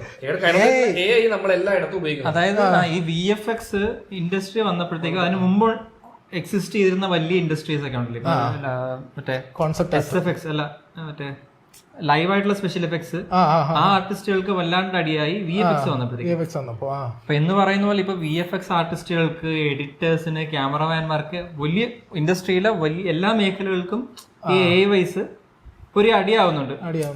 അതായത് ഇന്നല്ല ഇന്നിപ്പോ അത്രയും വരും. പക്ഷെ അത് ഇപ്പൊ തന്നെ നമ്മൾ കാണുന്ന വരുമോ എന്നൊരു ചോദ്യമില്ല, വരും. ഇപ്പൊ നമ്മൾ കാണുന്ന പല വീഡിയോസും ജനറേറ്റ് ചെയ്ത് കാണുമ്പോഴേക്കും ഇത് ഒറിജിനൽ ആണോ ഇത് AI ആണോ കണ്ടാൽ ഭയങ്കര സിമിലാരിറ്റി തോന്നുന്ന സാധനങ്ങൾ. ഇൻഫാക്ട് ഈ നമ്മുടെ ഇന്നലെ ഇറങ്ങിയ കമലഹാസൻ അതിനകത്ത് ഇപ്പം മറ്റേ പുതിയ പടത്തിലെ പ്രൊമോ വീഡിയോ അതിനകത്ത് ആ ഫീമെയിൽ ക്യാരക്ടേഴ്സ് എല്ലാം AI ആണെന്നുള്ളൊരു സംശയം ഒരുപാട് പേര് പറയുന്നു. ബട്ട് അത് നമുക്ക് തിരിച്ചറിയാനും അറിയാതിരിക്കാനും കുറച്ച് പാടാണ്. തിയേറ്ററിൽ കണ്ടിട്ട് പോലും നമുക്കത് വലിയ വിഷയമാണ്. അപ്പോ വന്നാൽ എന്താ പ്രശ്നം? അല്ല അപ്പൊ നിങ്ങളിപ്പോ നിങ്ങൾ എങ്ങനെ നിങ്ങൾ അല്ല എങ്ങനെയാണ് ഞങ്ങൾ ഷിഫ്റ്റ് ചെയ്യാൻ പോവാണ്, അല്ലെങ്കിൽ ഇപ്പം വലിയ സീനില്ല, ഇന്ന മേഖലകളിലായിരിക്കും അതിന്റെ കടന്നേറ്റം വരിക, അങ്ങനെയുള്ള ഒരിക്കലും ഈ എക്ക് തന്നെ ഒന്നും ചെയ്യാൻ പറ്റത്തില്ല. ഒരാള് ഒരു ഹ്യൂമൻ അതിനെ ബാക്ക് ചെയ്യണം, ഹ്യൂമൻ തന്നെ പ്രോംപ്റ്റ് കൊടുക്കാതെ തന്നെ ഉണ്ടാക്കി എടുക്കത്തില്ല. അത് നമുക്ക് ഞാൻ നമ്മുടെ ഇൻഡസ്ട്രിയിൽ നിന്നിട്ട് പറയാം. ഇൻഡസ്ട്രി നമ്മൾ ഈ ഒരു മലയാളം അല്ലെങ്കിൽ ഇന്ത്യൻ ഇൻഡസ്ട്രി ആണല്ലോ, നമുക്കുള്ളതെന്ന് പറഞ്ഞാൽ മാൻ പവറും ടൈമും കുറവാണ്, ബഡ്ജറ്റും കുറവാണ്. അപ്പോൾ ഇതിനകത്ത് വർക്ക് തീർക്കാൻ മാക്സിമം ഏതൊക്കെ ടൂൾ ഉപയോഗിക്കാം അതെല്ലാം എല്ലാ കമ്പനികളും ഉപയോഗിക്കുന്നുണ്ട്. ഒരു കമ്പനിയെ മാറ്റിയെടുത്ത് ഇന്ത്യക്കകത്തുള്ള സകല കമ്പനികളും എല്ലാ ടൂളും ഉപയോഗിക്കുന്നുണ്ട്. അപ്പോൾ ഈ ഒരു എക്കോണമിയിൽ നമ്മൾ നിൽക്കുമ്പോഴത്തേക്ക് ഉറപ്പായിട്ടും നമുക്ക് AI അറിഞ്ഞാലേ ഗുണമുള്ളൂ, പിടിച്ചിരിക്കാനും പറ്റുള്ളൂ. അതായത് ഞാൻ AI വിരോധിയാണ്, ഞാൻ മാറി നിൽക്കുന്നു എന്ന് പറഞ്ഞാൽ നിങ്ങൾക്ക് വർക്ക് കിട്ടൂല. മനസ്സിലായേ? അപ്പോൾ കൺസെപ്റ്റ് ആർട്ട് ചെയ്യാൻ ഒരു ഇതുള്ളവർക്കൊക്കെ പണി ഇപ്പോൾ ഇല്ല. അത് ഡയറക്ടറോ അല്ലെങ്കിൽ AI ജനറേറ്ററായിട്ടുള്ളൊരു ടീമോ അവരാണ് ഇപ്പോൾ കോൺസെപ്റ്റ് ആർട്ട് ചെയ്യുന്നത്. അതിപ്പോൾ പ്രീവ്യൂസ് ഒക്കെ ചെയ്യാൻ പറ്റും, പ്രീവ്യൂസ് ചെയ്യാം, പ്രീവ്യൂസ് എല്ലാം ചെയ്യാം. അപ്പോൾ അങ്ങനെ ഒരു മാറ്റം ഒരാൾ കൊണ്ടുവന്നാലും ഉറപ്പായിട്ടും പ്രൊഡക്ഷൻ കമ്പനി അങ്ങോട്ടേ പോകും, കാരണം അവർക്കതാ ലാഭം. അത് ഒരു മാസം ഇരുന്ന് ഒരാൾ 1 ലക്ഷത്തിന് ചെയ്യുന്നത് 10 ദിവസം കൊണ്ട് ഒരാൾ 50,000 രൂപയ്ക്ക് ചെയ്താൽ ഇങ്ങോട്ടല്ലേ പോകുള്ളൂ. അപ്പോൾ എൻ്റെ അച്ഛൻ ഫോട്ടോഗ്രാഫറാണ്. അച്ഛൻ പഴയ ഫിലിമിൽ നിന്ന് ഡിജിറ്റലിലോട്ട് മാറാൻ ഭയങ്കര പാടായിരുന്നു. പഴയ ഫിലിമിൽ നിന്ന് ഡിജിറ്റലിലോട്ട് മാറാൻ പാടായിട്ട് അച്ഛൻ ഒരു 8 വർഷം വേറെ എന്തൊക്കെയോ ജോലിയൊക്കെ പോയിക്കൊണ്ടിരുന്നത്, ഫീൽഡിൽ നിന്ന് മാറിയിട്ട്. പിന്നെ ഒരു ദിവസം അച്ഛൻ ഈ ടെക്നിക്കലായിട്ടുള്ള സാധനങ്ങൾ പഠിക്കാൻ മടിയായിട്ടുണ്ട്. 2 മാസം ഒരു വെക്കേഷന് എന്നെ ഫോട്ടോഷോപ്പ് പഠിക്കാൻ വിട്ടു. എനിക്ക് ഇൻസ്റ്റിറ്റ്യൂട്ടായിട്ടുള്ളൊരു സോഫ്റ്റ്വെയർ നോളജ് കിട്ടുന്നത് ഈ ഫോട്ടോഷോപ്പാണ്. അതും ഞാൻ 8-9 പഠിക്കുന്നതിൻ്റെ വെക്കേഷൻ, അതിൻ്റെ ഇടയ്ക്കുള്ള വെക്കേഷൻ അങ്ങനെ പോയി പഠിച്ചിട്ട് പിന്നെ വീട്ടിലൊരു സിസ്റ്റം അന്ന് റെൻറ്റിന് കിട്ടും, ഇപ്പോഴും കിട്ടും. അന്ന് 2 മാസത്തേക്ക് 1500 രൂപ അങ്ങനെയൊക്കെ റെൻറ്റിന് കിട്ടുമായിരുന്നു. അതെടുത്ത് വെച്ചിട്ട് വീട്ടിൽ ഇരുന്ന് അച്ഛൻ പഠിച്ചു, എന്നിട്ടാണ് ഡിജിറ്റലിലോട്ട് മാറിയത്. അപ്പോൾ അതേ കണക്ക് എല്ലാത്തിലും നമ്മൾ മാറണം. അതിപ്പോൾ ഡിജിറ്റൽ ആർട്ട് വന്നപ്പോഴും ട്രഡീഷണൽ ആർട്ടിസ്റ്റൊക്കെ അതൊരു ഭയങ്കര പാടായിരുന്നു. ഇപ്പോൾ ഡിജിറ്റൽ ആർട്ട് ട്രഡീഷണൽ ചെയ്യുന്നവർക്ക് ഡിജിറ്റൽ ആർട്ട് എളുപ്പമാണ്. ആക്ച്വലി ഈ പറയുന്ന പോലെ നേരത്തെ ഒരു സംഗതിയിൽ യൂസ് ചെയ്ത് വന്നവർക്ക് ഷിഫ്റ്റ് ആണ് എപ്പോഴും ഷിഫ്റ്റ് ഭയങ്കര പാടാ. പുതിയ പിള്ളേർക്ക് ആക്ച്വലി അവർക്ക് പഠിച്ചു കയറാം, സുഖമായിട്ട് പഠിച്ചു കയറാം. എനിക്കും ഇപ്പോൾ AIയിലോട്ട് കടക്കാനായിട്ടൊരു ബുദ്ധിമുട്ടുണ്ട്, കാരണം മനസ്സിലുള്ള ഐഡിയ ചെയ്തെടുക്കാൻ അറിയാം, വേറെ ആളെ പറഞ്ഞ് മനസ്സിലാക്കിക്കാനായിട്ട് ആ ഒരു കഷ്ടപ്പെടുന്നത്. ഇപ്പൊ AI ആണെങ്കിലും ഈ പറയുന്ന പോലെ ഇമേജ് ജനറേഷനിൽ ഒട്ടും തിരിച്ചറിയാൻ പറ്റാത്ത രീതിയിൽ വന്നു. ബട്ട് വീഡിയോ ജനറേഷനിൽ ഇപ്പം ഈ ക്ലിങ് എന്ന് പറഞ്ഞൊരു മോഡലിന്റെ 3 ഇറങ്ങിയപ്പോഴത്തേക്ക് ഇപ്പൊ ഭയങ്കരമായിട്ട് വൈറലായിട്ടിരിക്കുന്ന സീഡാൻസ് 2.0 എന്ന് പറഞ്ഞൊരു മോഡല്, ഇനിയിപ്പോ ഇറങ്ങാനിരിക്കുന്ന VO4, പിന്നെ മറ്റേ സോറ 3. VO4 കിട്ടില്ല സാധനമായിരിക്കും. ഇപ്പൊ 1.5 വർഷത്തിനുള്ളിൽ നമുക്ക് 1.5 വർഷം വേണ്ട, തിരിച്ചറിയാൻ പറ്റും. 1.5 വർഷം വേണ്ട. ഇപ്പൊ ഈ വർഷം പകുതി ആകുമ്പോഴത്തേക്ക് കയറും, മൊത്തത്തിൽ കയറുന്നുണ്ട്. കാരണം ഇല്ല, ഇപ്പൊ ഒരു 1.5 വർഷം കൊണ്ട് വിൽ സ്മിത്ത് നൂഡിൽസ് ഇന്നത് ഇത്രയും അതാണ് ഇതിന്റെ അളവ് പോലെ. അല്ല മറ്റേ ഈ ഇന്നലെ ഇറങ്ങിയ ടീസറിന് വിജയ് അജിത്തിനെ വെച്ച് റീപ്ലേസ് ചെയ്ത് അപ്പൊ അത് ഇപ്പോഴും ഹോബി എന്നുള്ള രീതിയിൽ ഇൻഡസ്ട്രി ചെയ്യുന്ന കിടിലം വർക്ക് ചെയ്യുന്നവരുണ്ട്. കവൻ ദി കിഡ് അങ്ങനെ ഒരു പുള്ളി ഫുൾ സീരീസ് ഇറക്കുന്നുണ്ട്, എപ്പിസോഡായിട്ട്. 4 എപ്പിസോഡ് അല്ല യൂട്യൂബിലും കിടപ്പുണ്ട്. അപ്പം അത് സീരീസ് കനവ് കഥ റിയലിസ്റ്റിക് അവര് ഇപ്പൊ പടത്തിൽ വർക്ക് ചെയ്യുന്നുണ്ട്. അവര് കഴിഞ്ഞ ഏതൊരു പടത്തിൽ വർക്ക് ചെയ്തതിന്റെ അവര് ആ വർക്ക് അവര് എന്റെ ഒരു ഫ്രണ്ട് ഉണ്ട് അജ്മല്, പുള്ളിയാണ് ലോകയ്ക്ക് വേണ്ടിയിട്ടുള്ള ഫുള്ള് പുള്ളിയാണ് ലോകയ്ക്ക് വേണ്ടിട്ട് ഫുള്ള് കൺസെപ്റ്റ് ചെയ്തേക്കുന്നത്, ഫുള്ള് AI ചെയ്തേക്കുന്നത്.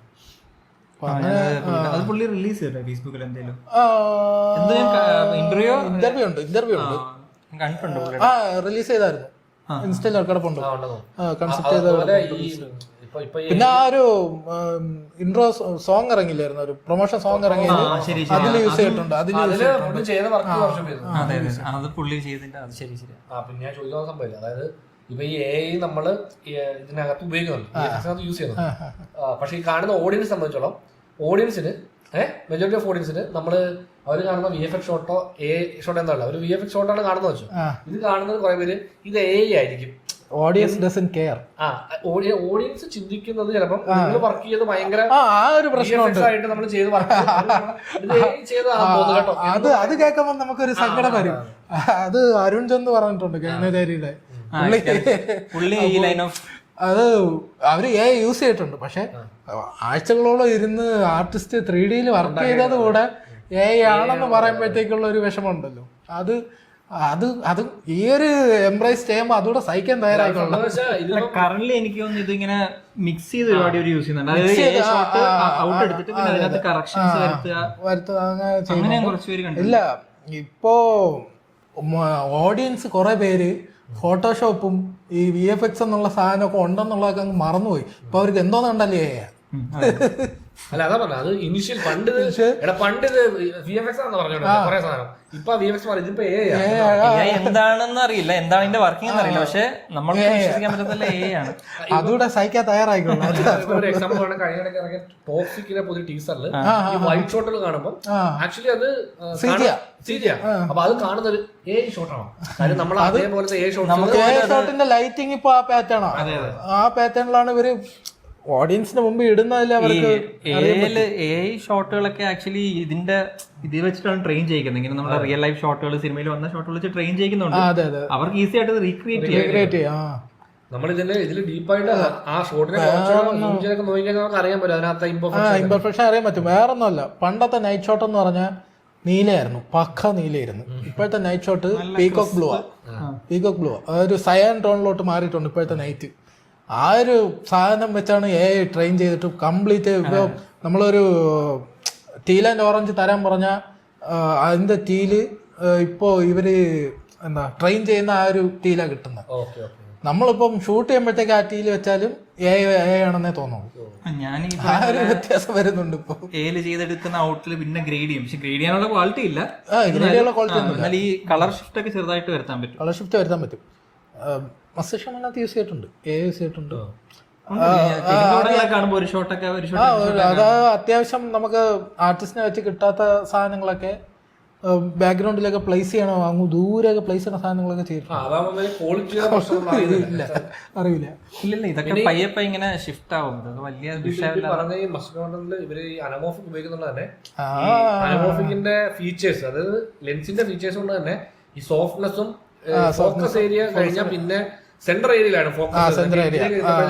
അങ്ങനെ ഇത് ഒരുപാട് ഇതിന്റെ ഡീറ്റെയിലിംഗ് കുറയ്ക്കാൻ പറ്റും. അതായത് നമ്മുടെ എക്സ്ട്രാ പ്ലേസ് ചെയ്യുന്ന സാധനത്തിന്റെ. എനിക്ക് സത്യം പറഞ്ഞാൽ അത് CG ഒക്കെ ചെയ്യുന്ന സാധനം ഇങ്ങനെ കൊണ്ടുവന്ന് ബ്ലർ ചെയ്ത് വയ്ക്കുന്ന ഭയങ്കര സങ്കടമുള്ള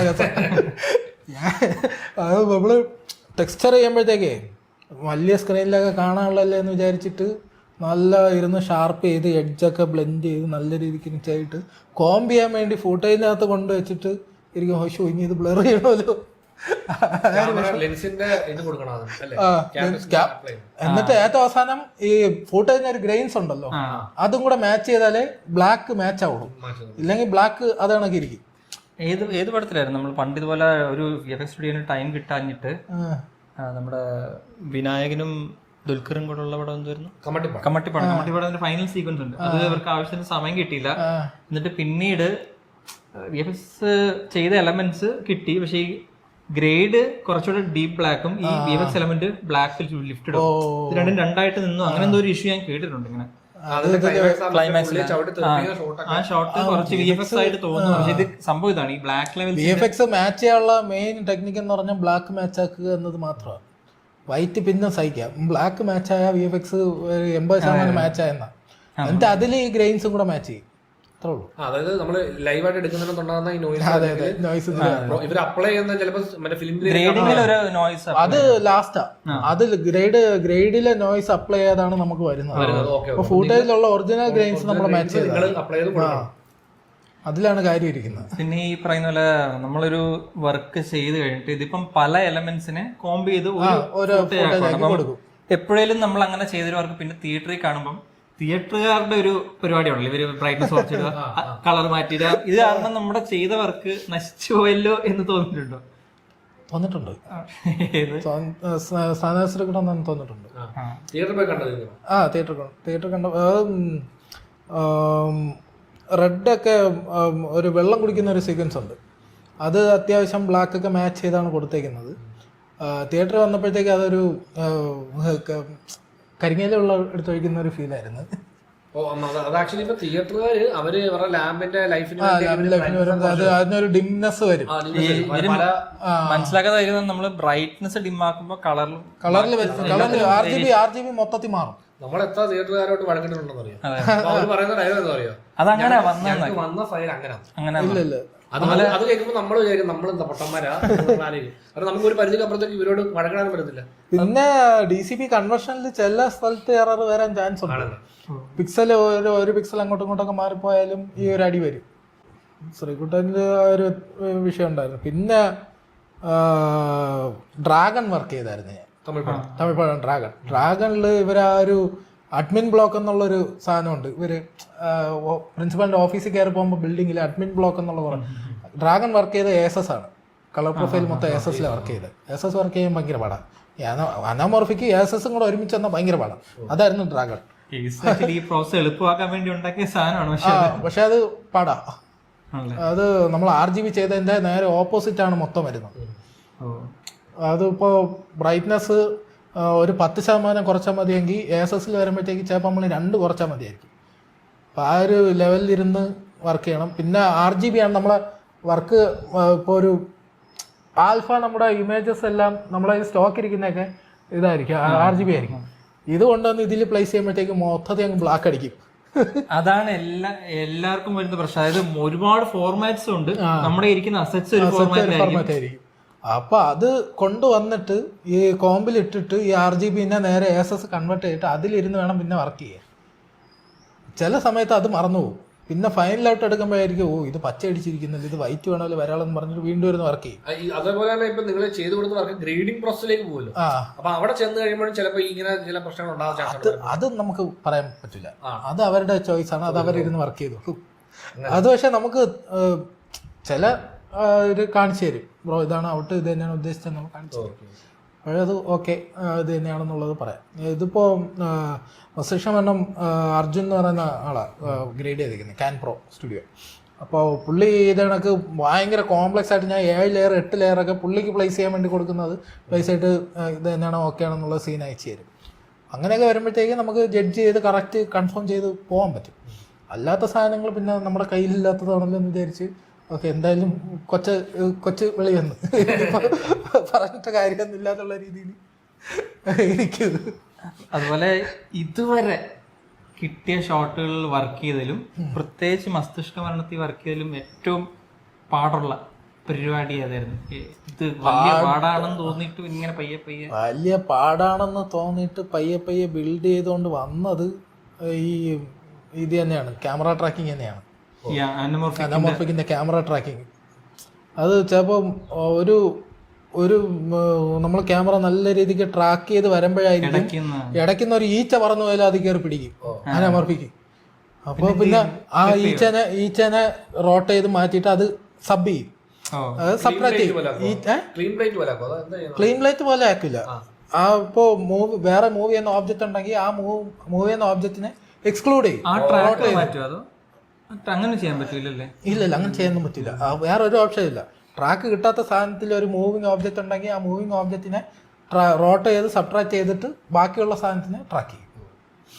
ചിലപ്പോൾ ഈ ഒരു സൈഡിലൊക്കെ ഒരു 15 ട്രാക്ക് പോയിന്റ് ഒക്കെ ആയിരിക്കും കിട്ടുന്നത്. അത് വെച്ച് വർക്ക് ചെയ്തോ. അല്ല, അത് ഞാൻ തുടക്കം തൊട്ടേ പറയണമെന്ന് വിചാരിച്ചിരിക്കുവായിരുന്നു. അതായത് ഒരു പടത്തിന്റെ എന്തുവെന്ന് പറയുന്ന pipe line, image pipe line എന്ന് പറയുന്ന ഒരു പരിപാടി കുറച്ചധികം ടെക്നിക്കൽ സാധനമാണ്. അപ്പൊ അതിനെക്കുറിച്ച് വേറൊരു വീഡിയോ എപ്പോഴേലും ചെയ്യണമെന്നുണ്ട്. അത് കണ്ടു കഴിഞ്ഞിട്ടായിരിക്കണമായിരുന്നു നിങ്ങൾ.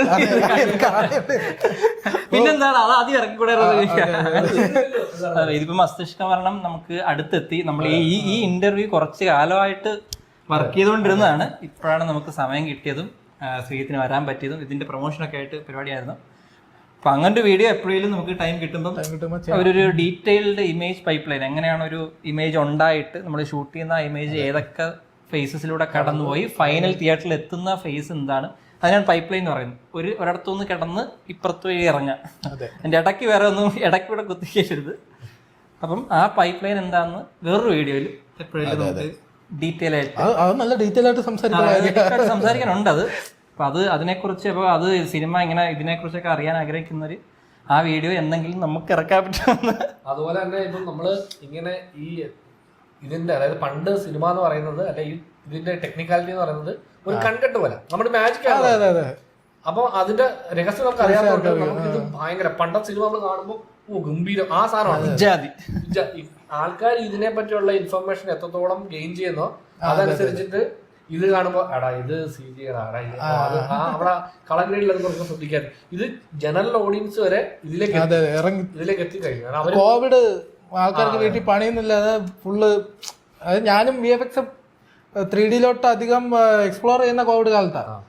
വേറെ പണി വേണ്ടേ, വെറുതെ ഇരുന്ന് യൂട്യൂബ് ഇങ്ങനെ കാണുമ്പോഴത്തേക്കും ഓക്കെ ബ്ലെൻഡറിൽ നിങ്ങൾക്ക് ഇങ്ങനെ ഉണ്ടാക്കാം, ഓക്കെ അപ്പൊ ആ വീഡിയോ ഇരുന്ന് കാണും. അല്ല ആളുടെ റെസ്പോൺസ് ഈസ്റ്റിന്റെ ഒരു റിവ്യൂ കേട്ടതാണ്, ചില ഷോട്ടുകളൊക്കെ ബ്ലീച്ച് ആയി കിടക്കുന്നത്. അത് അതായത് പടത്തിന്റെ റിവ്യൂവില് ടെക്നിക്കലി ഒരു നോർമൽ ഓഡിയൻസിന്റെ റിവ്യൂ പോലും അങ്ങനെയാണ്. അത് അപ്പൊ അത്രയും ടെക്നിക്കലി ആളുകൾ ശ്രദ്ധിച്ചു തുടങ്ങി, ആൾക്കാർക്ക് അത്രയും നോളജ് കിട്ടി തുടങ്ങി. സിനിമ ഇങ്ങനെയാണ് സിനിമ ചെയ്യുന്നത്, സിനിമയുടെ കാര്യങ്ങളൊക്കെയാണെന്ന് കുറെ ആൾക്കാർക്ക് ഒരു ജനറൽ നോളജ് കിട്ടിയ ആൾക്കാർ. ഇതിപ്പോ ഒരു ജനറൽ നോളജ് പോലെ പണ്ട് പോലെ ടെക്നീഷ്യന്മാർക്ക് മാത്രം അറിയുന്ന രഹസ്യമാണ് സംഭവിക്കുന്നത്. അപ്പൊ അതിനുശേഷമാണ് ഇപ്പൊ നമ്മൾക്ക് പടം കാണുമ്പോൾ തന്നെ ആൾക്കാർ ജഡ്ജ് ചെയ്യുന്ന കൂട്ടത്തിൽ റിവ്യൂ പറയുന്ന കൂട്ടത്തിൽ പറയുമല്ലോ ഇതിന്റെ VFX ഷോട്ട് അത് കുറച്ച് നന്നാക്കാറുണ്ട്, മാറ്റ് പെയിന്റ് ചെയ്ത് ശരിയായില്ല, ഗ്രീൻ മാറ്റ് അത് ചെയ്ത് വർക്കായില്ല, മുടി മൊത്തം ഡീറ്റെയിൽ പോയി. അത് ചോദിക്കേണ്ട സംഭവമാണ്. നമ്മുടെ സിനിമയിൽ ഇപ്പം ഈ ഗ്രീൻ മാറ്റ് ബ്ലൂ മാറ്റ് ഈ രണ്ട് സംഭവങ്ങൾ ഉപയോഗിക്കാറുണ്ട്. ഇതിന്റെ ആഡ് ചെയ്യുന്ന ഒരു സംഭവം, അതായത് നമ്മൾ ഗ്രീൻ മാറ്റ് ഇട്ട് ഒരു സാധനം ഷൂട്ട് ചെയ്തു. ഒരുപാട് പടത്തിൽ കണ്ടിട്ടുള്ളത് ഈ ഫോക്കസ് പ്ലെയിനില്ലേ, നമ്മൾ നായകനെ ഫോക്കസ് ചെയ്ത് വെച്ചേക്കാം, ബാക്കിൽ വെക്കുന്ന എലമെന്റും ഫോക്കസ് കാണും. ആ ഒരു ഫോക്കസ് അതെന്ന് പറഞ്ഞ ഡയറക്ടറുടെ ഒരു ചോയ്സ് അത് കയറി വരും. നമ്മള് VFX ചെയ്യുന്ന ആർട്ടിസ്റ്റ് എപ്പോഴും തരുന്ന ഫുട്ടേജിന്റെ ബാക്ക്ഗ്രൗണ്ട് ബ്ലർ എത്രയാണ് അതിന് മാച്ച് ചെയ്തായിരിക്കും കൊടുക്കാൻ നോക്കുന്നത്. അപ്പോൾ ഇവര് അവിടെ കണ്ടിട്ട് ആ ബാക്ക്ഗ്രൗണ്ടിലുള്ള മലയും കൂടെ നമുക്ക് കാണണമെന്നുള്ള പറയുമ്പോഴത്തേക്ക് ഇവിടെ നിന്ന് ഇപ്പം സോഫ്റ്റ് ഫോക്കസ് ആയിരിക്കും, മുടിയും ഇതൊക്കെ സോഫ്റ്റ് ആയിരിക്കും, അത് നമുക്ക് ഷാർപ്പാക്കാൻ ഒരു വഴിയില്ല. അപ്പോൾ ഇവിടെ നിന്ന് അത് ആ എലമെന്റും കൂടെ വരുമ്പോഴത്തേക്ക് അവിടെ ഫോക്കസ് കിടക്കുമ്പോഴത്തേക്ക് അവിടുത്തെ ബ്ലാക്കും വൈറ്റും ഒന്നും മാച്ച് ചെയ്യാനായിട്ട് നമുക്ക് പാടായിരിക്കും. ഏതൊരു ഹിന്ദി പടത്തില് കഴിഞ്ഞ ദിവസം ഒരു വീഡിയോ കണ്ടാണ്, അത് എനിക്ക് തോന്നുന്നു സനം തെരി കസം, ആ പടത്തിലൊരു ഷോട്ടാണ്. അതായത് നായകനും നായികയെ കാണാൻ വരുന്നു, അപ്പൊ അവിടെ ആ റൂമില് ബാക്കില് ടേബിളിൽ ഒരു ഫ്രെയിം ഇരിക്കണം, ഫോട്ടോ ഫ്രെയിം. അപ്പം എല്ലാം ബ്ലറാണ്, നായകനാണ് ഫോക്കസ്, ബാക്കി എല്ലാം ബ്ലറാണ്. പക്ഷെ നമുക്ക് ഈ ഔട്ട് ഓഫ് ഫോക്കസ് ഇരിക്കുന്ന ആ ഫ്രെയിം മാത്രം, ഫ്രെയിമിലെ ഫോട്ടോ മാത്രം ഫോക്കസ്, ഫ്രെയിമിലെ ഫോട്ടോ മാത്രം ഫോക്കസ്. അത് സ്റ്റോറി ടെല്ലിംഗ് ചോയ്സ്. ഇതിപ്പോ നിങ്ങൾ ചോദിച്ചപ്പോഴത്തേക്ക് എനിക്ക് കറക്റ്റ് പെട്ടെന്ന് മൈൻഡ് വന്ന സാധനം കണ്ണപ്പയുടെ ശിവന്റെ സീക്വൻസ്. ശിവന്റെ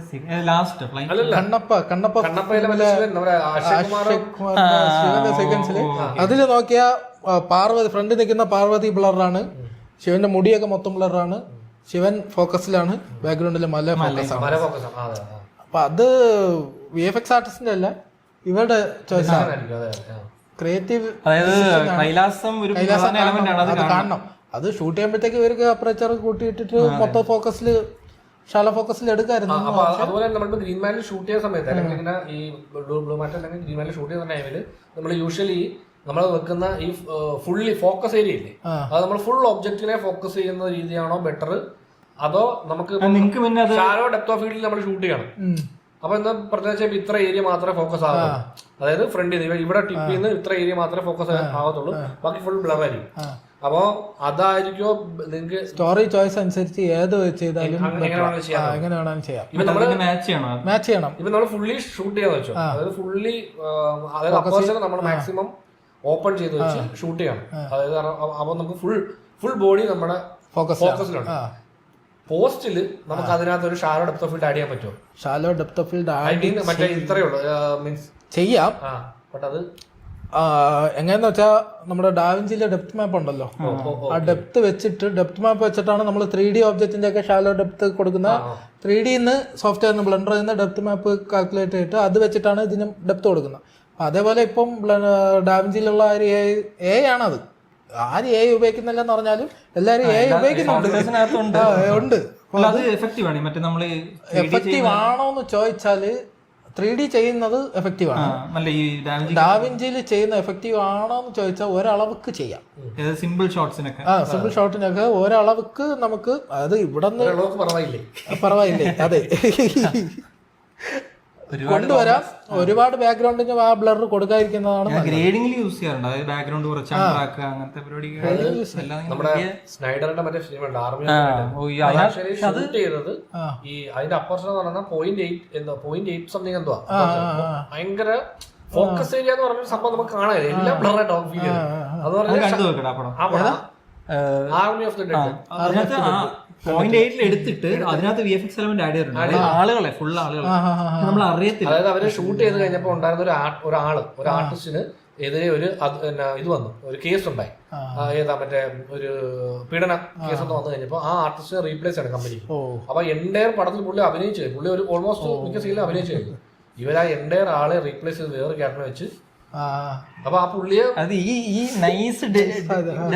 നമ്മളത് കാണുമ്പോൾ മനസ്സിലായി. കാരണം ഇപ്പൊ നമ്മള് ഇവിടെ ടിപ്പിൽ ഫോക്കസ് ചെയ്താല് ഇത്ര ഏരിയ ഫോക്കസ് ആവുന്നു, അത്ര ഉള്ളതിന്റെ ഫീൽഡ്. അപ്പൊ അങ്ങനെ ഒരു പടത്തില് അത്ര അത് കോംബ് ചെയ്യുമ്പോഴത്തേക്ക് ഇപ്പോ ടെക്നിക്ക് അതിന് ചെയ്യാൻ പറ്റുന്നതെന്ന് പറഞ്ഞാൽ നമ്മുടെ 2Dയിൽ എടുത്ത ഷോട്ട്സ് 3D ആക്കുന്ന ഒരു ടെക്നിക്ക് ഉണ്ടല്ലോ. ഈ ഡെപ്ത് മാപ്പ് അല്ലാതെ അതിന് 3D റോട്ടോ എന്ന് പറഞ്ഞ് വേറൊരു വിഭാഗം VFX വിഭാഗം ഉണ്ട് അതിന്. 3D റോട്ടോ, സ്റ്റീരിയോ റോട്ടോ എന്ന് പറയും.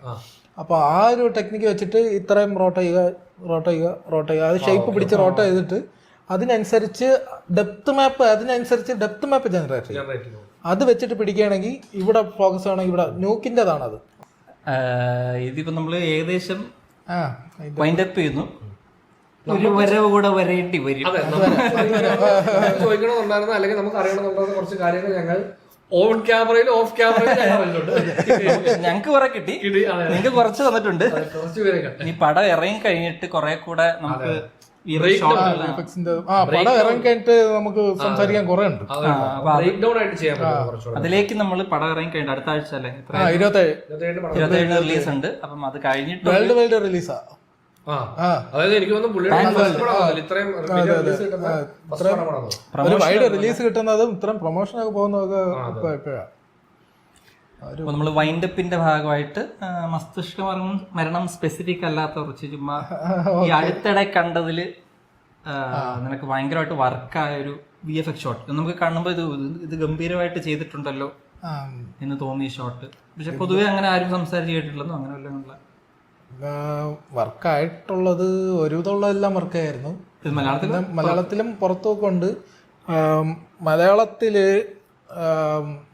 VFX അധികം ആരും പറഞ്ഞ് അത് മാത്യുവിന്റെ ഒരു ഈച്ച പടം ഇറങ്ങി ലവ്ലിയില് ഒരുവിധമുള്ള ഈച്ചര ഷോട്ടെല്ലാം നല്ല രസമുണ്ടായിരുന്നു.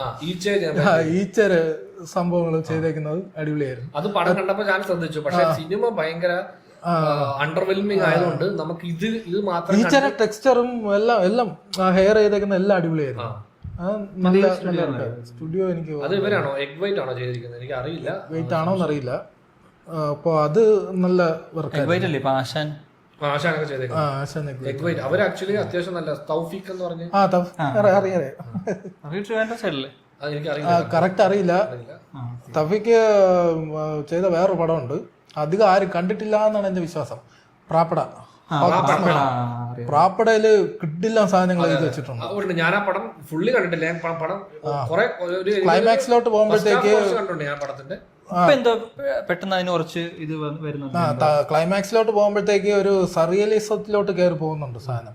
അതെല്ലാം നല്ല അടിപൊളിയായിട്ട് എക്സിക്യൂട്ട് ചെയ്തിട്ടുണ്ട്. ആ സിനിമയ്ക്ക് മുന്നേ അതൊരു മറ്റേ ഈ പറഞ്ഞ ഓഫ് ബീറ്റ് ഭയങ്കര ഓഫ് ബീറ്റാ. ഭയങ്കര അത് കാണുന്നവർക്ക് എന്താണ് സാധനം എന്നൊന്നും മനസ്സിലാകും. അപ്പോൾ അത് അതിവിടെ ഒരു പ്രോഗ്രാം ഉട്ടോപ്പിയൻ ഡിസ്റ്റോപ്പിയ എന്ന് പറഞ്ഞൊരു അപ്പൊ അവിടെ ഇത് അവിടെ ഈ പടം ഇവര് പ്രിവ്യൂ ചെയ്തിട്ടുണ്ടായിരുന്നു. നമ്മുടെ ഫ്രണ്ട് പോയി ഇങ്ങനെ അവിടെ ചെന്ന് കണ്ടിട്ടാണ് പറഞ്ഞത് ഭയങ്കര രസമാണ്. അതിനുശേഷം ഇപ്പൊ ഏതോ ഒരു OTT പ്ലാറ്റ്ഫോമിലുണ്ട്, ചെറിയ ഏതോ ഒരു പ്ലാറ്റ്ഫോം ഉണ്ട്, കേരള ഗവൺമെന്റ് ഗവൺമെന്റ് ഒരു OTT പ്ലാറ്റ്ഫോം ഇറങ്ങിയാൽ അതിൽ കിടപ്പുണ്ട്. ഓക്കെ, അപ്പൊ അതില് ഉണ്ട്, പടം വേണമെങ്കിൽ കണ്ടു നോക്കാം നിങ്ങൾ. അതെ, അത് അതില് VFX വർക്ക് ഭയങ്കര ഇഷ്ടമാണ്. ഇപ്പം ചില സിനിമകള് ഇപ്പം ഞാൻ കുറച്ച് മോശം പടമാണ്, പക്ഷെ അതിന്റെ സിനിമാറ്റോഗ്രഫിക്ക് വേണ്ടി ഞാനത് കണ്ടോണ്ടിരിക്കും. VFXന് വേണ്ടി VFXന് വേണ്ടി അതിന്റെ VFXന്റെ ആ പരിപാടി ഇത് എങ്ങനെയായിരിക്കും, എന്തെങ്കിലും ഒരു ഇഷ്ടം ആ പടത്തിനോട് അതിന്റെ VFX ഹെവി ആയതുകൊണ്ട് തന്നെ തോന്നാം. അങ്ങനെയുള്ള സിനിമകള് സക്കർ പഞ്ച് അതെനിക്ക് ഇഷ്ടമാണ്. പക്ഷെ കഥ കാണാനല്ല, കിട്ടില്ല സാധനങ്ങൾ, ഭയങ്കര സ്റ്റൈലിന്റെ. അതെ അതെ, അതുപോലെ തന്നെ പുള്ളിയുടെ മറ്റേ ഹോൾസ് ഓഫ് ഗാഹുൾ എന്ന് പറഞ്ഞിട്ട് ഫുള്ളി ആനിമേറ്റഡ് ഫിലിം ഉണ്ട്. അത് ഫിലിം വൈസും രസമുണ്ട് ഒരു പരിധി വരെ. അത് ഫുൾ CG ആണ്. അതിൽ മറ്റേ റിയൽ ക്യാരക്ടേഴ്സ് ഇല്ല, അത് ഫുൾ 3D ആനിമേറ്റഡ് ആണ്. ബട്ട് അത് ഇവര് ഈ മൂങ്ങളാണ് മെയിൻ ക്യാരക്ടേഴ്സ്.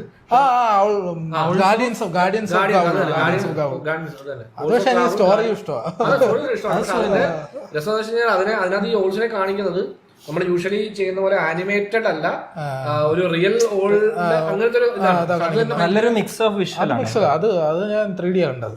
അതിന്റെ ഫോണൊക്കെ മേടിക്കുമ്പോഴത്തേക്കും അതിന്റെ ഡിസ്പ്ലേ ഒക്കെ ടെസ്റ്റ് ചെയ്യാൻ യൂസ് ചെയ്യുന്ന കുറച്ച് അത് കിട്ടില്ല വിഷ്വൽ. അതിൽ മറ്റേ കടലിന്റെ അകത്തൂടെ തിരമാലയിലകത്തൂടെ പറഞ്ഞു പോകുന്ന സാധനം, ആ BGM ആണ് അവതാറിൽ മറ്റേ പ്ലെയിന്റെ മണ്ടയിൽ നിന്ന് ഒരാൾ വന്ന് വീഴുമ്പോഴത്തേക്ക് ഒരു ഹമ്മിങ് വോയിസ് പോലെ ഒരു സാധനം കിട്ടും.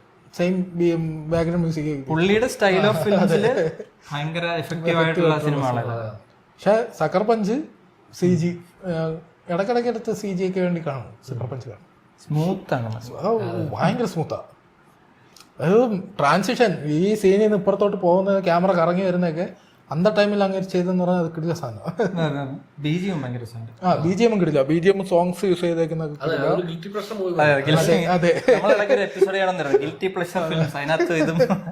സക്കർ പഞ്ച് തന്നെയാണ് അതിനു വേണ്ടി കാണുന്നത്. ചെയ്തതിൽ ഏറ്റവും പ്രൗഡായിട്ടുള്ള, നീ ചെയ്തതിൽ ഏറ്റവും നിനക്ക് പേഴ്സണൽ സാറ്റിസ്ഫാക്ഷൻ തന്ന ഒരു ഷോട്ട് അല്ലെങ്കിൽ ഒരു സീക്വൻസ് എന്തെങ്കിലും നീ ചെയ്തിട്ട് ഇതെനിക്ക് ഭയങ്കരമായിട്ട് കിട്ടില്ല, ഇത് എടുത്തില്ലെങ്കിലും അത് സ്ഥാനാർത്ഥി ശ്രീകോട്ടല്ല ഒരു ഇതുള്ള എല്ലാം അങ്ങനെ ഒരു ഫീൽ ഉണ്ടായിരുന്നു. പക്ഷെ മസ്തിഷ്ക മരണത്തില് ട്രെയിലറിലൊന്നും ഇല്ല. ഇതേപോലെ ഒരു ബാക്ക്ഗ്രൗണ്ട് എലമെന്റ് തന്നെയാണ് സാധനം. പക്ഷെ അത് V1 V2 പോയിട്ടില്ല.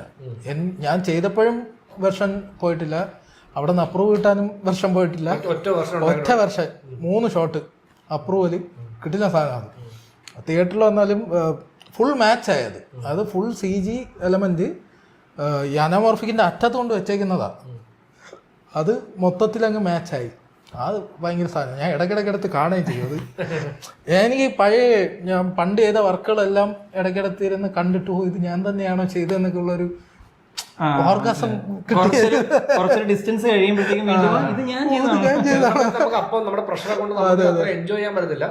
അപ്പൊ അങ്ങനെ ഞാൻ വർഷങ്ങൾക്ക് മുമ്പേ മറ്റേ വെഡിങ് എഡിറ്റർ ആയിരുന്നപ്പോ ചെയ്തിരുന്ന പ്രൊമോസ് വരെ ഞാൻ ഇടയ്ക്കിടയ്ക്ക് ഇരുന്ന് കാണും, ആ ഒരു മോട്ടിവേഷൻ കിട്ടാൻ വേണ്ടി.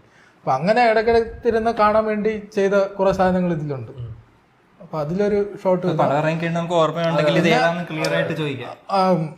ശ്രീകുട്ടനിലെ ഇന്റർവൽ സീക്വൻസ് എനിക്ക് അത് കണക്ക് ഉള്ളൊരു അല്ല, അത് എനിക്ക് ആ സിനിമ കണ്ടപ്പം അങ്ങനെ ഒരു സിനിമയിൽ നമ്മള് ചിന്തിക്കാത്ത ഒരു, കാരണം അങ്ങനെ ആ സിനിമയുടെ മൂഡ് അങ്ങനെ അല്ല, ഞാൻ ഒരിക്കലും ചിന്തിച്ചില്ല. അപ്പൊ ഇന്റർവെല്ലിൽ ആ ഒരു ആക്ച്വലി ശ്രീകുട്ടൻ സ്ഥാനസേയുടെ കണ്ടവർക്ക് മനസ്സിലായി അതിനകത്തൊരു ഇന്റർവൽ സീക്വൻസ് ഒരു ബുള്ളറ്റ് ടൈം എഫക്റ്റ് അല്ല, അതായത് ഫുള്ളി നമ്മുടെ ഒരു പാട്ട് ഫുള്ള് ആ ക്ലാസ് റൂമിനകത്ത് ക്യാമറ ഇങ്ങനെ മൂവ് ചെയ്ത് പുറത്തിറങ്ങി വരുന്ന ഒരു ഷോട്ട്, അത്രയും സാധനം.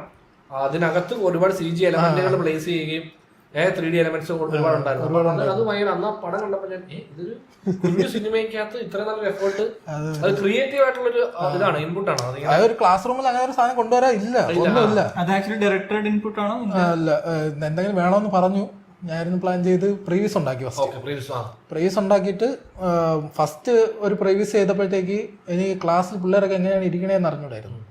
അപ്പോൾ ഇതിന് ഈ സീക്വൻസ് വരുന്നതിന് തൊട്ട് മുമ്പുള്ള സീൻസ് ഷൂട്ട് ചെയ്യാൻ വേണ്ടിയിട്ട് പോയ ദിവസം എങ്ങനെയാണ് ഇവർ ഇരിക്കുന്നതെന്നൊക്കെ മനസ്സിലാക്കിയിട്ട് പിന്നെ ഒരു പ്രിവ്യൂസ് ഉണ്ടാക്കി. ആ പ്രിവ്യൂസിലാണ് ഇപ്പോൾ പേപ്പറൊക്കെ പറക്കണമല്ലോ, അപ്പോൾ ഒരു കാറ്റ് കൊണ്ടുവരാം. കാറ്റ് കൊണ്ടുവരുന്നത് അവിടെ നിന്ന് കാറ്റടിക്കാനുള്ള ഓപ്ഷൻ, ഫാൻ എടുക്കാനുള്ള ബഡ്ജറ്റ് ഇല്ല. അപ്പോൾ പിന്നെ എന്ത് ചെയ്യാന്ന് ആലോചിച്ചപ്പോഴാണ് ഓക്കെ ഒരു ഈച്ച ഇങ്ങനെ പറന്ന് വന്ന് അതിൽ സ്റ്റോപ്പ് ചെയ്താൽ ഈ പിള്ളേരെല്ലാവരും സ്റ്റക്ക് ആവുന്നതിനുള്ള ടൈമിങ് പലർക്കും പലതാണ്. അപ്പോൾ അവിടെ എനിക്ക് ആ ഒരു ബ്ലർ കൊടുത്തിട്ട് അത് സേഫ് ആക്കുകയും ചെയ്യാം, ഇതെല്ലാം കൺവേ ആവുകയും ചെയ്യും. ഇവിടെ നിന്ന് അങ്ങോട്ടൊരു പുഷ് സൂം പോലെ അത് ഇമേജസ് വെച്ചിട്ട് ആ സൂം ചെയ്തേക്കണം. അത് ഈച്ചയെന്ന് അജുവർക്ക് സജ്ജേട്ടനിലോട്ട് പോയേക്കുന്നത് ഇമേജസാണ്, മൊത്തം ഇമേജസ് വെച്ചിട്ട്. ഇമേജസ് മറ്റേ 2.5D വെച്ച് ഇങ്ങനെ ലെയർ അടിക്കുന്നു, പാരലാക്സ് എഫക്ട് വെച്ചിട്ട്. അപ്പോൾ അത് വെച്ച് പുഷ് ചെയ്തൊക്കെ ചെയ്തേക്കുന്നത്. ഇത് പറഞ്ഞു കേട്ടപ്പോഴാണ് പലപ്പോഴും ക്രിയേറ്റിവിറ്റി എന്ന് പറഞ്ഞ സാധനം പ്രോബ്ലം സോൾവിംഗ് ആണ്. ഒരു പ്രശ്നമുണ്ട്, അത് സോൾവ് ചെയ്യാൻ ഇങ്ങനെ ഒരു പരിപാടി.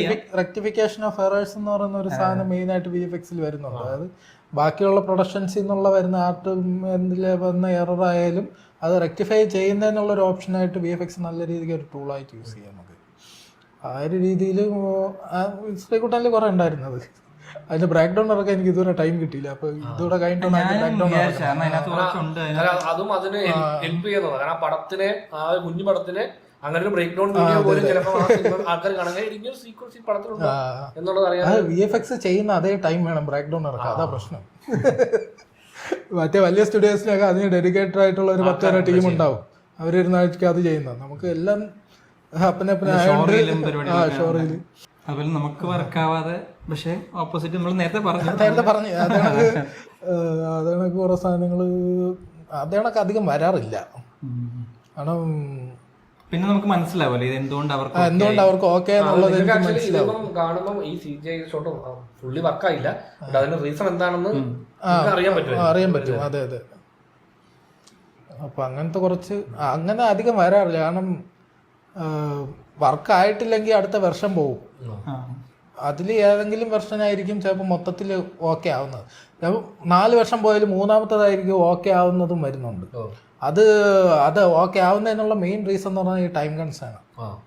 പക്ഷെ മസ്തിഷ്കത്തിൽ അങ്ങനെ വന്നിട്ടില്ല, ശ്രീകുട്ടൻ വന്നിട്ടില്ല. മറ്റേ തമിഴ് അവിടെ സ്റ്റുഡിയോയിൽ വർക്ക് ചെയ്തുകൊണ്ടിരുന്നപ്പോൾ അങ്ങനത്തെ കുറേ സാധനം, അതായത് 7 വർഷം പോയാൽ 5ാമത്തേക്ക് സെലക്ട് ചെയ്തിട്ടുണ്ട് ബെറ്റർ ആവുന്നതെന്നൊക്കെ പറഞ്ഞിട്ട്. അത് ഡ്രാഗണിൽ കുറെ അങ്ങനെ വന്നിട്ടുണ്ടായിരുന്നു. നമുക്ക് പയ്യെ ഫ്യൂച്ചർ എനിക്ക് ഒരു വർക്ക് തീർന്നു കഴിഞ്ഞാൽ കുറച്ച് റെസ്റ്റിംഗ് ടൈം വേണം. അതിൽ നിന്ന് പ്രോസസ്സ് ചെയ്യാനും ഒരു കൂൾ ചെയ്യാനും, അതായത് ഇതുവരെയുള്ള പ്രോസസ്സ് ഒന്ന് മൈൻഡിലിട്ട് ആലോചിച്ചൊന്നൊരു എൻജോയ് ചെയ്തുന്നൊരു സംഭവം ഉണ്ടല്ലോ. അപ്പോൾ ഫ്രീലാൻസ് സാധാരണ അങ്ങനെ ആരും വർക്ക് എടുക്കുന്നത് ഞാൻ കണ്ടിട്ടില്ല. കാരണം ഇപ്പോൾ ഒരു വർക്ക് തീർന്ന അടുത്ത വർക്ക് എടുക്കാനുള്ള ഇതാണ് നോക്കുന്നത് എല്ലാവരും. പക്ഷെ ആ ഒരു മെൻ്റൽ പ്രോസസ്സ് എനിക്കിതുവരെ വന്നിട്ടില്ല. സമയം വേണം അടുത്തതിലോട്ട് കയറാനായിട്ട്. ഇതിൽ നിന്നുള്ള ഹാങ് ഓവർ മാറണം, എന്നാലേ പറ്റുള്ളൂ. ഇപ്പൊ പഴയ പോലെ മറ്റേ സ്പെഷ്യൽ എഫക്ട്സ് മേക്കപ്പ് ലൈനിലോട്ട് ഇല്ല. കാരണം ഇപ്പോൾ ഒരുപാട് പേര് വന്നിട്ടുണ്ട്. അതിൻ്റെ ഇടയിൽ ഒരു കോമ്പറ്റീഷനായിട്ട് നിൽക്കാതെ ഇപ്പോൾ ഒരു സാധനത്തിൽ ഭാവി ഉണ്ടെന്ന് എനിക്ക് തന്നെ തോന്നി ഈ ഒരു ഐറ്റത്തിൽ. ഇതിലിനി വെർച്വൽ പ്രൊഡക്ഷൻ, AI പ്രൊഡക്ഷൻ അങ്ങനെ ഡെവലപ്പ് ചെയ്ത് പോകാനുള്ള ഒരു പ്ലാനിലിരിക്കുകയാണ്. കാരണം ഇത് മാത്രമായിട്ടിരുന്ന് നമുക്ക് ഫ്രീലാൻസിൽ പാടാം. എന്തെങ്കിലും സ്പെസിഫൈ ചെയ്ത് ഒരു സാധനം കൂടെ കൊടുക്കുമെന്ന് പറഞ്ഞാൽ നമുക്ക് കുറച്ച് ഉപയോഗം ഉണ്ടാവും. ഫ്രീലാൻസ് ആയിട്ട് മോഷൻ ക്യാപ്ചറൊക്കെ ചെയ്യുന്നവരില്ല. മോഷൻ ക്യാപ്ചർ ഹുഡിനി ആർട്ടിസ്റ്റിനെ കിട്ടാൻ പാടാം. അങ്ങനെ ഇപ്പോൾ ഇനിയിപ്പോൾ ഫ്രീലാൻസ് ചെയ്യാൻ താല്പര്യമുള്ളവർക്ക്, ഈ മേഖലയിൽ പോകുന്ന താല്പര്യമുള്ളവർക്ക് ഈ ഹുഡിനി അല്ലെങ്കിൽ ഇതിലൊക്കെ സ്പെഷ്യലൈസ് ചെയ്ത വർക്ക്, ഫയർ വാട്ടർ അതൊക്കെ ഫ്രീലാൻസുകാർ ഇപ്പോൾ എമർജൻസിലൊക്കെയാണ് ചെയ്യുന്നത്. അപ്പോൾ അത് ഹുഡിനി വരുമ്പോഴത്തേക്ക് നമുക്ക് കുറച്ചുകൂടെ പാർട്ടിക്കൽ ഇൻട്രാക്ഷനൊക്കെ നല്ല രീതിക്ക് ചെയ്യാൻ പറ്റും. ആ ഒരു രീതിയിലോ virtual പ്രൊഡക്ഷൻ്റെതും motion capture, performance capture അതൊക്കെ ഫ്രീലാൻസ് തുടങ്ങി അത് പഠിച്ച് സെറ്റ് ചെയ്യുന്നവർക്ക് കുറച്ചുകൂടെ സ്കോപ്പുണ്ട്. ഫ്രീലാൻസ് ചെയ്യുന്നവർക്ക് സ്റ്റുഡിയോയിലൊക്കെ ആണെങ്കിൽ ഇത് പഠിച്ചിട്ട് നേരെ പോയി ജോലി കിട്ടും.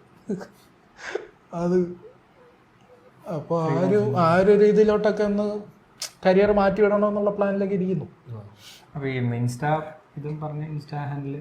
ഹാൻഡിൽ ശ്രീജിത്ത് കലേര സെർച്ച് ചെയ്യുമ്പോൾ ആർട്ട് മാജിക് എന്നൊരു പേജ് വരും.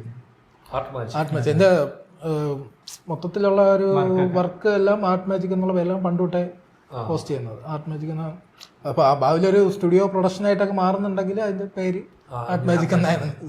അപ്പോൾ നിങ്ങൾക്ക് ചോദിക്കാനുള്ള ചോദ്യങ്ങൾ എന്തെങ്കിലും ഉണ്ട്, നിങ്ങൾക്ക് VFX-നെ പറ്റി നിങ്ങൾക്ക് തോന്നുന്ന ഡൗട്ട് ഉണ്ടെങ്കിൽ നിങ്ങൾ താഴെ കമന്റ് ചോദിക്കും. നമ്മൾ ഇനിയും പുള്ളിയെ കൊണ്ടുവരും. അതായത് നമുക്കിപ്പോ ഈ സിനിമ ഇറങ്ങിയതിനു ശേഷം മസ്കർമാറിന് ഇറങ്ങിയ ശേഷം അതിന്റെ ഒരു ബ്രേക്ക് ഡൗൺ സംഭവം നമ്മളിപ്പോ നമ്മളെ സിനിമ കണ്ടു കഴിഞ്ഞാൽ നമുക്ക് അതിനകത്ത് ചിലപ്പോൾ ഭയങ്കര ഇൻട്രസ്റ്റിംഗ് ആയിട്ടുള്ള ഏതെങ്കിലും സീക്വൻസ് ഒക്കെ ഉണ്ടെങ്കിൽ അത് വെച്ചിട്ട് അത് എങ്ങനെ വർക്ക് ചെയ്യുന്നുള്ളതിന് ആ ചോദ്യങ്ങൾക്ക് വേണ്ടി നമ്മൾ ഒരു തവണയും കൂടെ അദ്ദേഹത്തെ കൊണ്ടുവരുന്നതായിരിക്കും. അതായത് 27-ാം തീയതി എല്ലാവരും പോയി മസ്തിഷ്ക മരണം കാണുക. മസ്തിഷ്ക മരണം സംഭവിച്ചവര് അപ്പുറത്ത് പോയി കേരള സ്റ്റോറിയും കാണാം. ഒന്നിന്റെ കൂടെ എന്ന് പറയുന്നത്